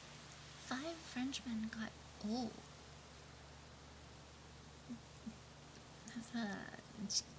no longer headed before my dad and the rest of the crew took the ship back. He told me about this when I asked him if he ever K-worded someone. I was 8 at the time, and he said he didn't know, but when you smack a dude with an iron bar and he falls into the sea and doesn't come up, he might be dead. He still has nightmares about it. Why would you tell your 8-year-old that? This is why your 8-year-old grew up to browse Reddit. Why would you tell your 8-year-old that?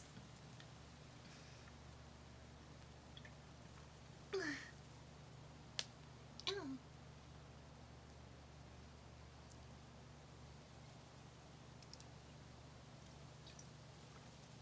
Loving father of the year, right there. My brother was in the Navy and was showing us a DVD of one of his tours. There was one shot where all you saw was this box floating on the sea.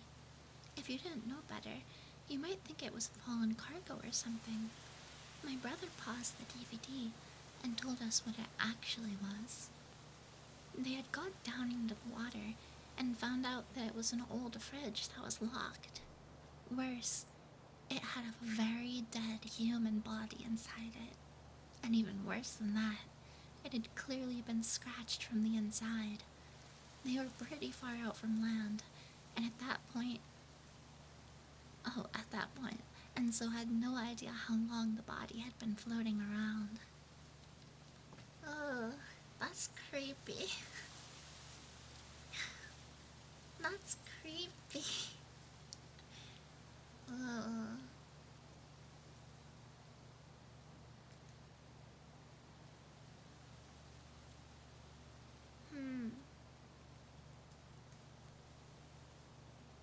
My dad was in the merchant navy for several years in the 70s. He has a ton of stories, but he said the weirdest time was when his ship was traveling through the Bermuda Triangle, famed for strange or supposedly paranormal events occurring within it. They were traveling at a low rate of knots through the fog, and suddenly came across a small boat with 3 far eastern looking men in it. The men were all standing at attention and were saluting, but were not responding to my dad and the crew when they began shouting to see if they were okay. Not once did they move or shout back. My dad and the crew wanted to drop anchor and bring them in, thinking they were traumatized or at least spooked in some way.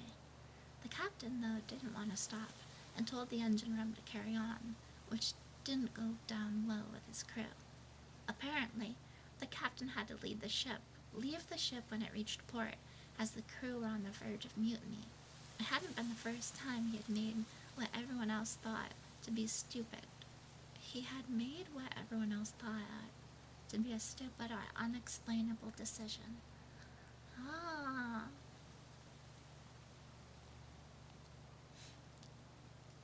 Huh. Not very creepy. Not very creepy.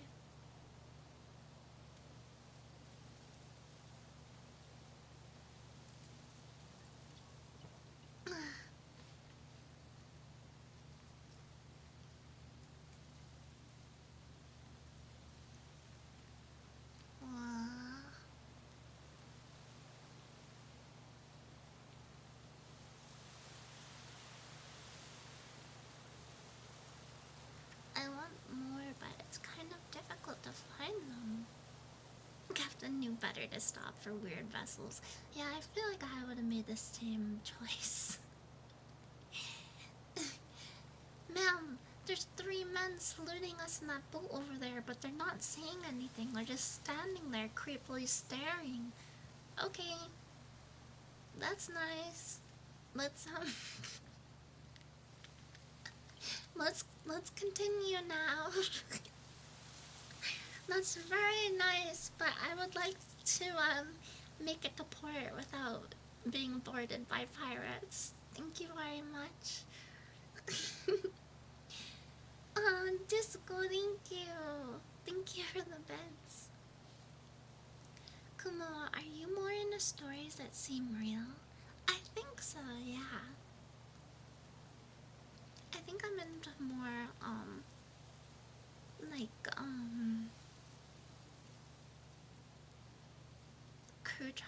crew time, true crime kind of vibes to this scary story. But I really like cryptid stories. I think they're spooky. I don't really find most ghost stories very believable, so I don't really find them very scary. Hmm.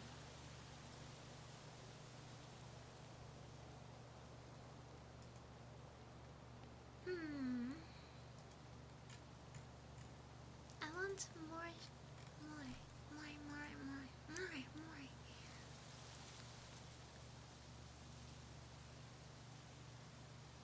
Is she giving mom Kumo vibe?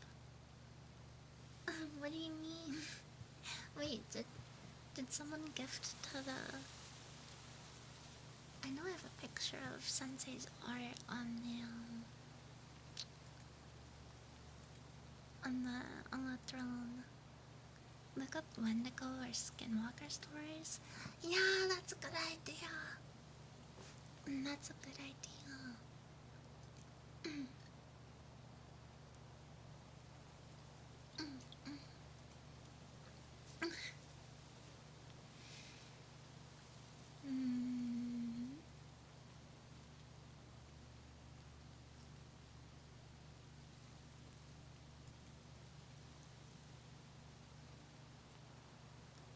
Okay, I'll read like one more of these selling ones.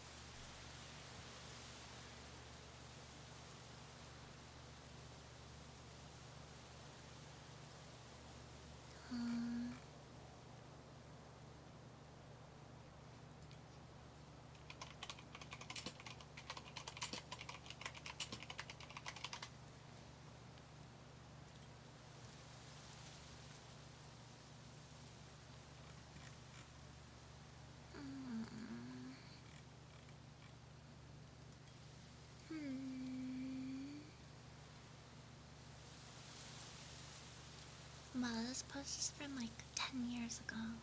It's basically as old as the dinosaurs.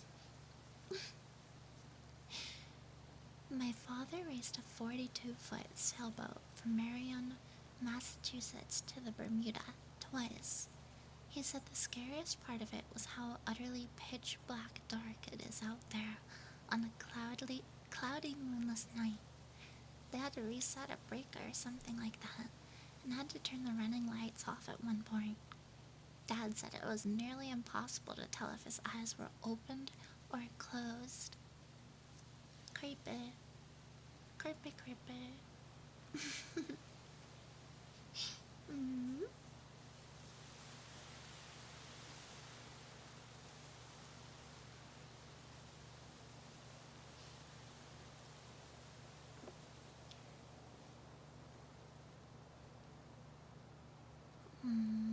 Okay, last one. Creepy paper. I served in the Navy on SSBN submarines. We were doing drills by the coast of Alaska in the winter. Think like the deadliest catch type of waves. I was on my way to drive the boat, and we had to come up to periscope depth for the drill. As we were coming up, you can start to feel the waves really bad. I had to hold on to the walls as I'm moving around on the boat. Sometimes I have to stop unless I want to slide down the hallways. I look around and things are coming untied. It's kinda getting crazy, and I start to wonder if I can even make it the 100 feet to go stand watch. We're going up and down so fast that there are moments that my feet are not touching the ground. I'm thinking that we are surfaced. Then I hear that we are about to get to periscope depth. In a sea state 9+ with hurricane force winds. I hurry to go relieve the watch and buckle in. Then things get really scary. We got to depth as best we could. Everyone's still trying their best to keep the ship level. The ship is rolling like crazy. The only thing keeping me in my seat is my seatbelt. On the intercom, 3 people are injured from things coming unbolted.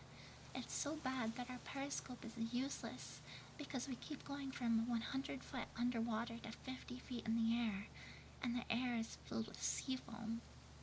Then, the wave I'll tell my grandkids about someday happened. The submarine goes almost vertical. You can hear screams of men worried if they will get to see their wife again. I'm wondering if they will get to see tomorrow. Then we hit the peak of the wave. The depth gauge isn't working because it's out of the water. The boat comes down fast. The submarine hits the water and everything goes black for a second. I'm being thinking this is how I die. The lights turn on, and then we're told to get as deep as possible. Then everything returns to normal. And that is the story of how I took a billion-dollar ship flying. Okay, buddy. Creepy. Submarines are just innately creepy because you're just packed in like a little can with a bunch of people. Okay, what was I supposed to look up? Skinwalker stories?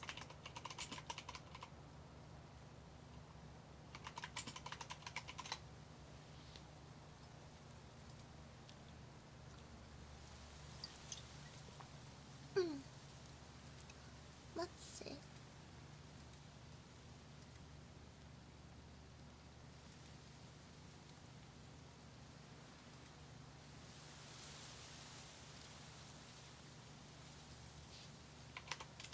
I think I'll read 2 and then we'll probably call it a night.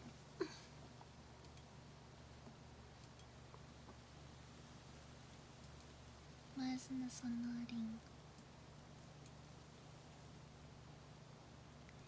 Hi, me and my girlfriend decided to head up to Marshall Lake in Flagstaff, Arizona to do some dispersed camping. What is dispersed camping? Dispersed camping. Used for camping anywhere in the national forest outside of a designated campground. Oh, Okay, okay. It was beautiful during the day, but the moment the sun went down, we decided to put the fire out and head to the tent since it was getting cold outside. The moment the sun went down, all the way down, we were laying in our tent and getting ready to get some sleep even though it was early. I don't know if I believe his story. He's a Redditor that claims to have a girlfriend. Alright, I'll give him the benefit of the doubt. Keep in mind, we were in the middle of nowhere with no one nearby, probably a mile and a half from the closest tent we saw. 30 minutes into laying down, me and my girlfriend heard two very distinct footsteps right behind our tent. We didn't hear anything walk up, and it was so close we grabbed our bear spray and decided to poke my head out the tent to see if anything was nearby. Absolutely nothing. We go back to our sleeping bags pretty spooked, and then 15 minutes later we heard it again, and we decided we didn't feel safe and left. Honestly, I feel like hiking out of there is more dangerous than staying put. We hiked out of the woods and got a motel. Are there skinwalkers up here? Because we saw no animal tracks behind our tent, and we know for certain I heard footsteps around our tent.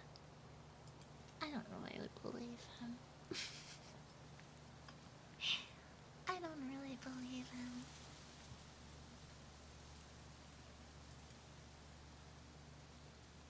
Okay, this will be our last story. Ready? Ow. Did you hear it? Ow.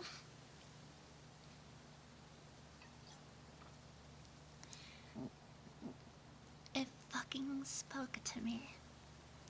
I'm not one to post these kinds of things. I mostly just have Reddit to look at bugs and read about roommate drama. But I had experienced in the woods one night almost 10 years ago. I had an experience in the woods one night almost 10 years ago that got brought up recently and thought I'd share it here. I, female, 16 at the time of the story, snuck out of the house to go smoke weed in the Massachusetts woods at about 3 a.m. It's not a huge sector of woods, just a wee reservation smack dab in the middle of the Boston suburbs surrounding the local reservoir. I got to the entrance of the trail, parked my car, and made my way up to the campsites, about a 5-minute walk, where there were fire pits available. It was a popular smoking area for teenagers, and I was one of them. I set up to draw by the fire I had made and began to roll a joint. As I was rolling, I'd heard something on 4 legs come up from behind me. I didn't sweat it that much, because where I'm from, the worst it could be was probably a coyote, but then you could hear it transition into 2 legs and walk with a bipedal gait. This confused me. Then everything went fucking silent. No crickets, no birds, nothing. The only thing I could hear at that point was the crackling of the fire and my own breathing. Then I became really concerned, like something bad was about to happen. I call out, thinking maybe it was just a homeless dude working up the courage to ask me for some food or some money, since it was the city after all. I said hello and asked if anyone was there. Silence still, for about a minute. Everything's telling me to run, but I stay because I thought it was an animal trying to hunt me, so I should stand my ground and make myself appear I'm not worth the risk. Then, whatever it was, it talked. It sounded almost like a parrot mimicking its owner's voice, and it asked to bum a light. Can I bum a light? It said. At first I'm relieved because at least I know it's not an animal, but the way it spoke was truly uncanny. I said, sure, but you have to come out where I can see you. You're giving me the creeps, dude. And then it asked again. and again. 3 times. In mockery of the Trinity. Then I was really freaked and knew something was really wrong. I then told it to fuck off and find someone else to ask if he was going to be creepy about it. Then it ran off on all fours. You could hear all 4 feet hit the ground as it ran away. The crickets came back, the night birds started to chirp again, and the air even felt warmer. That feeling of dread washed over me, and I knew I had to fucking book it. I calmly packed all my stuff back up, put out the fire, and made my way back down the trail to my car. I wanted to run, but part of me believed it was just a dude trying to get creepy with a 16-year-old teen in the woods by themselves. And if I played it cool and acted like I wasn't scared, then maybe he'd back off. My mom always taught me to make a scene in that scenario, and I was prepared to knife whatever came at me. I also thought maybe if it was an animal, I wouldn't trigger its hunting instincts if I just walked instead of ran. But man, every hair on the back of my neck was standing up. That feeling of being watched is definitely real. Finally, I can see my car about 200 feet ahead of me. I feel safe again, but I'm still on high alert. I feel secure enough to look behind me, and sure enough, maybe 40 feet behind me, is a male deer on its hind legs in the middle of the trail. I fucking freak. I've never heard of a skinwalker, never believed in anything like them at the time, and never even knew what they were, but I knew something about that image was seriously wrong, and I lost my composure and booked it to my car. I made it back no problem, and drove off before I could even turn my headlights on. To this day, I'm about 24, about to turn 25. I've never been back to those woods, or really any woods for that matter. I'm deathly afraid of nature now, which sucks. The very idea of spending a night in them makes me so anxious I feel nauseous. It wasn't until years later when I fell into a YouTube rabbit hole in college. When you just pick one video suggested on, I know what a rabbit hole is. And I stumbled on a video that described skinwalkers and alleged experiences people had had with them in the woods. I truly began to understand what I may have encountered that night. I don't know if they're as aggressive or dangerous as people make them out to be in the stories I've seen online, but this shit's real, 'cause in my experience, it seemed pretty curious and backed off when I confronted it, still thinking it was just a creepy dude looking to score. But to this day, thinking about it makes me shudder, and I get a pit in my stomach. Ugh, creepy. Creepy. Oh, the top comments, someone echoing the story. I had a similar experience back during lockdown, biking through a local trail at 3 a.m. I stopped at a smoke break in a very open area, turned off my lights to watch the stars in quiet, and as soon as I lit my lighter, I hear, "Hey, could I get a light?" from just beside me, outside the clearing. I turned around with lighter still lit, and caught the outline of a figure, and the reflection of something larger, like with glasses on their face. The guy asked, "Could I get a light again?" before saying, "Hey, what's your name?" Me wanting to see where the fuck they came from and who they were, I reached for my flashlight on the bike when they said, "Hey, what's your name?" And for some reason, that finally fucking freaked me out. I grabbed the flashlight, turned it on, and nothing, not a thing was anywhere in sight. I got the fuck out of those woods and generally try not to think about what happened before thinking up rational explanations. Spooky. Alright, I think that's enough spooky stories for now. I know this wasn't our usual ASMR, but I had a very, very fun time tonight.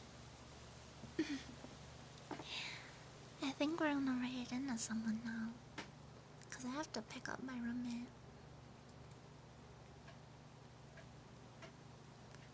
My fridge's making weird noises again. It's kinda creepy.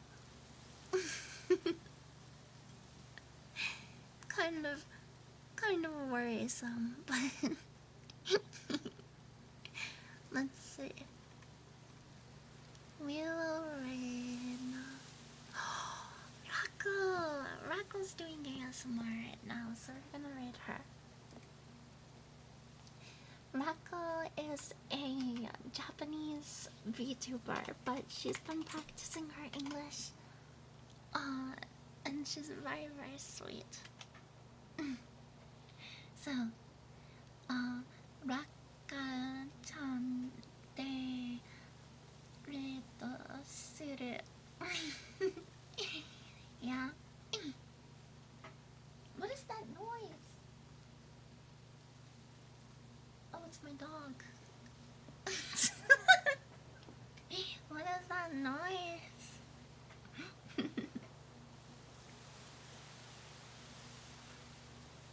Alright. I will see you guys tomorrow. My dog's like freaking me out on purpose. Until then.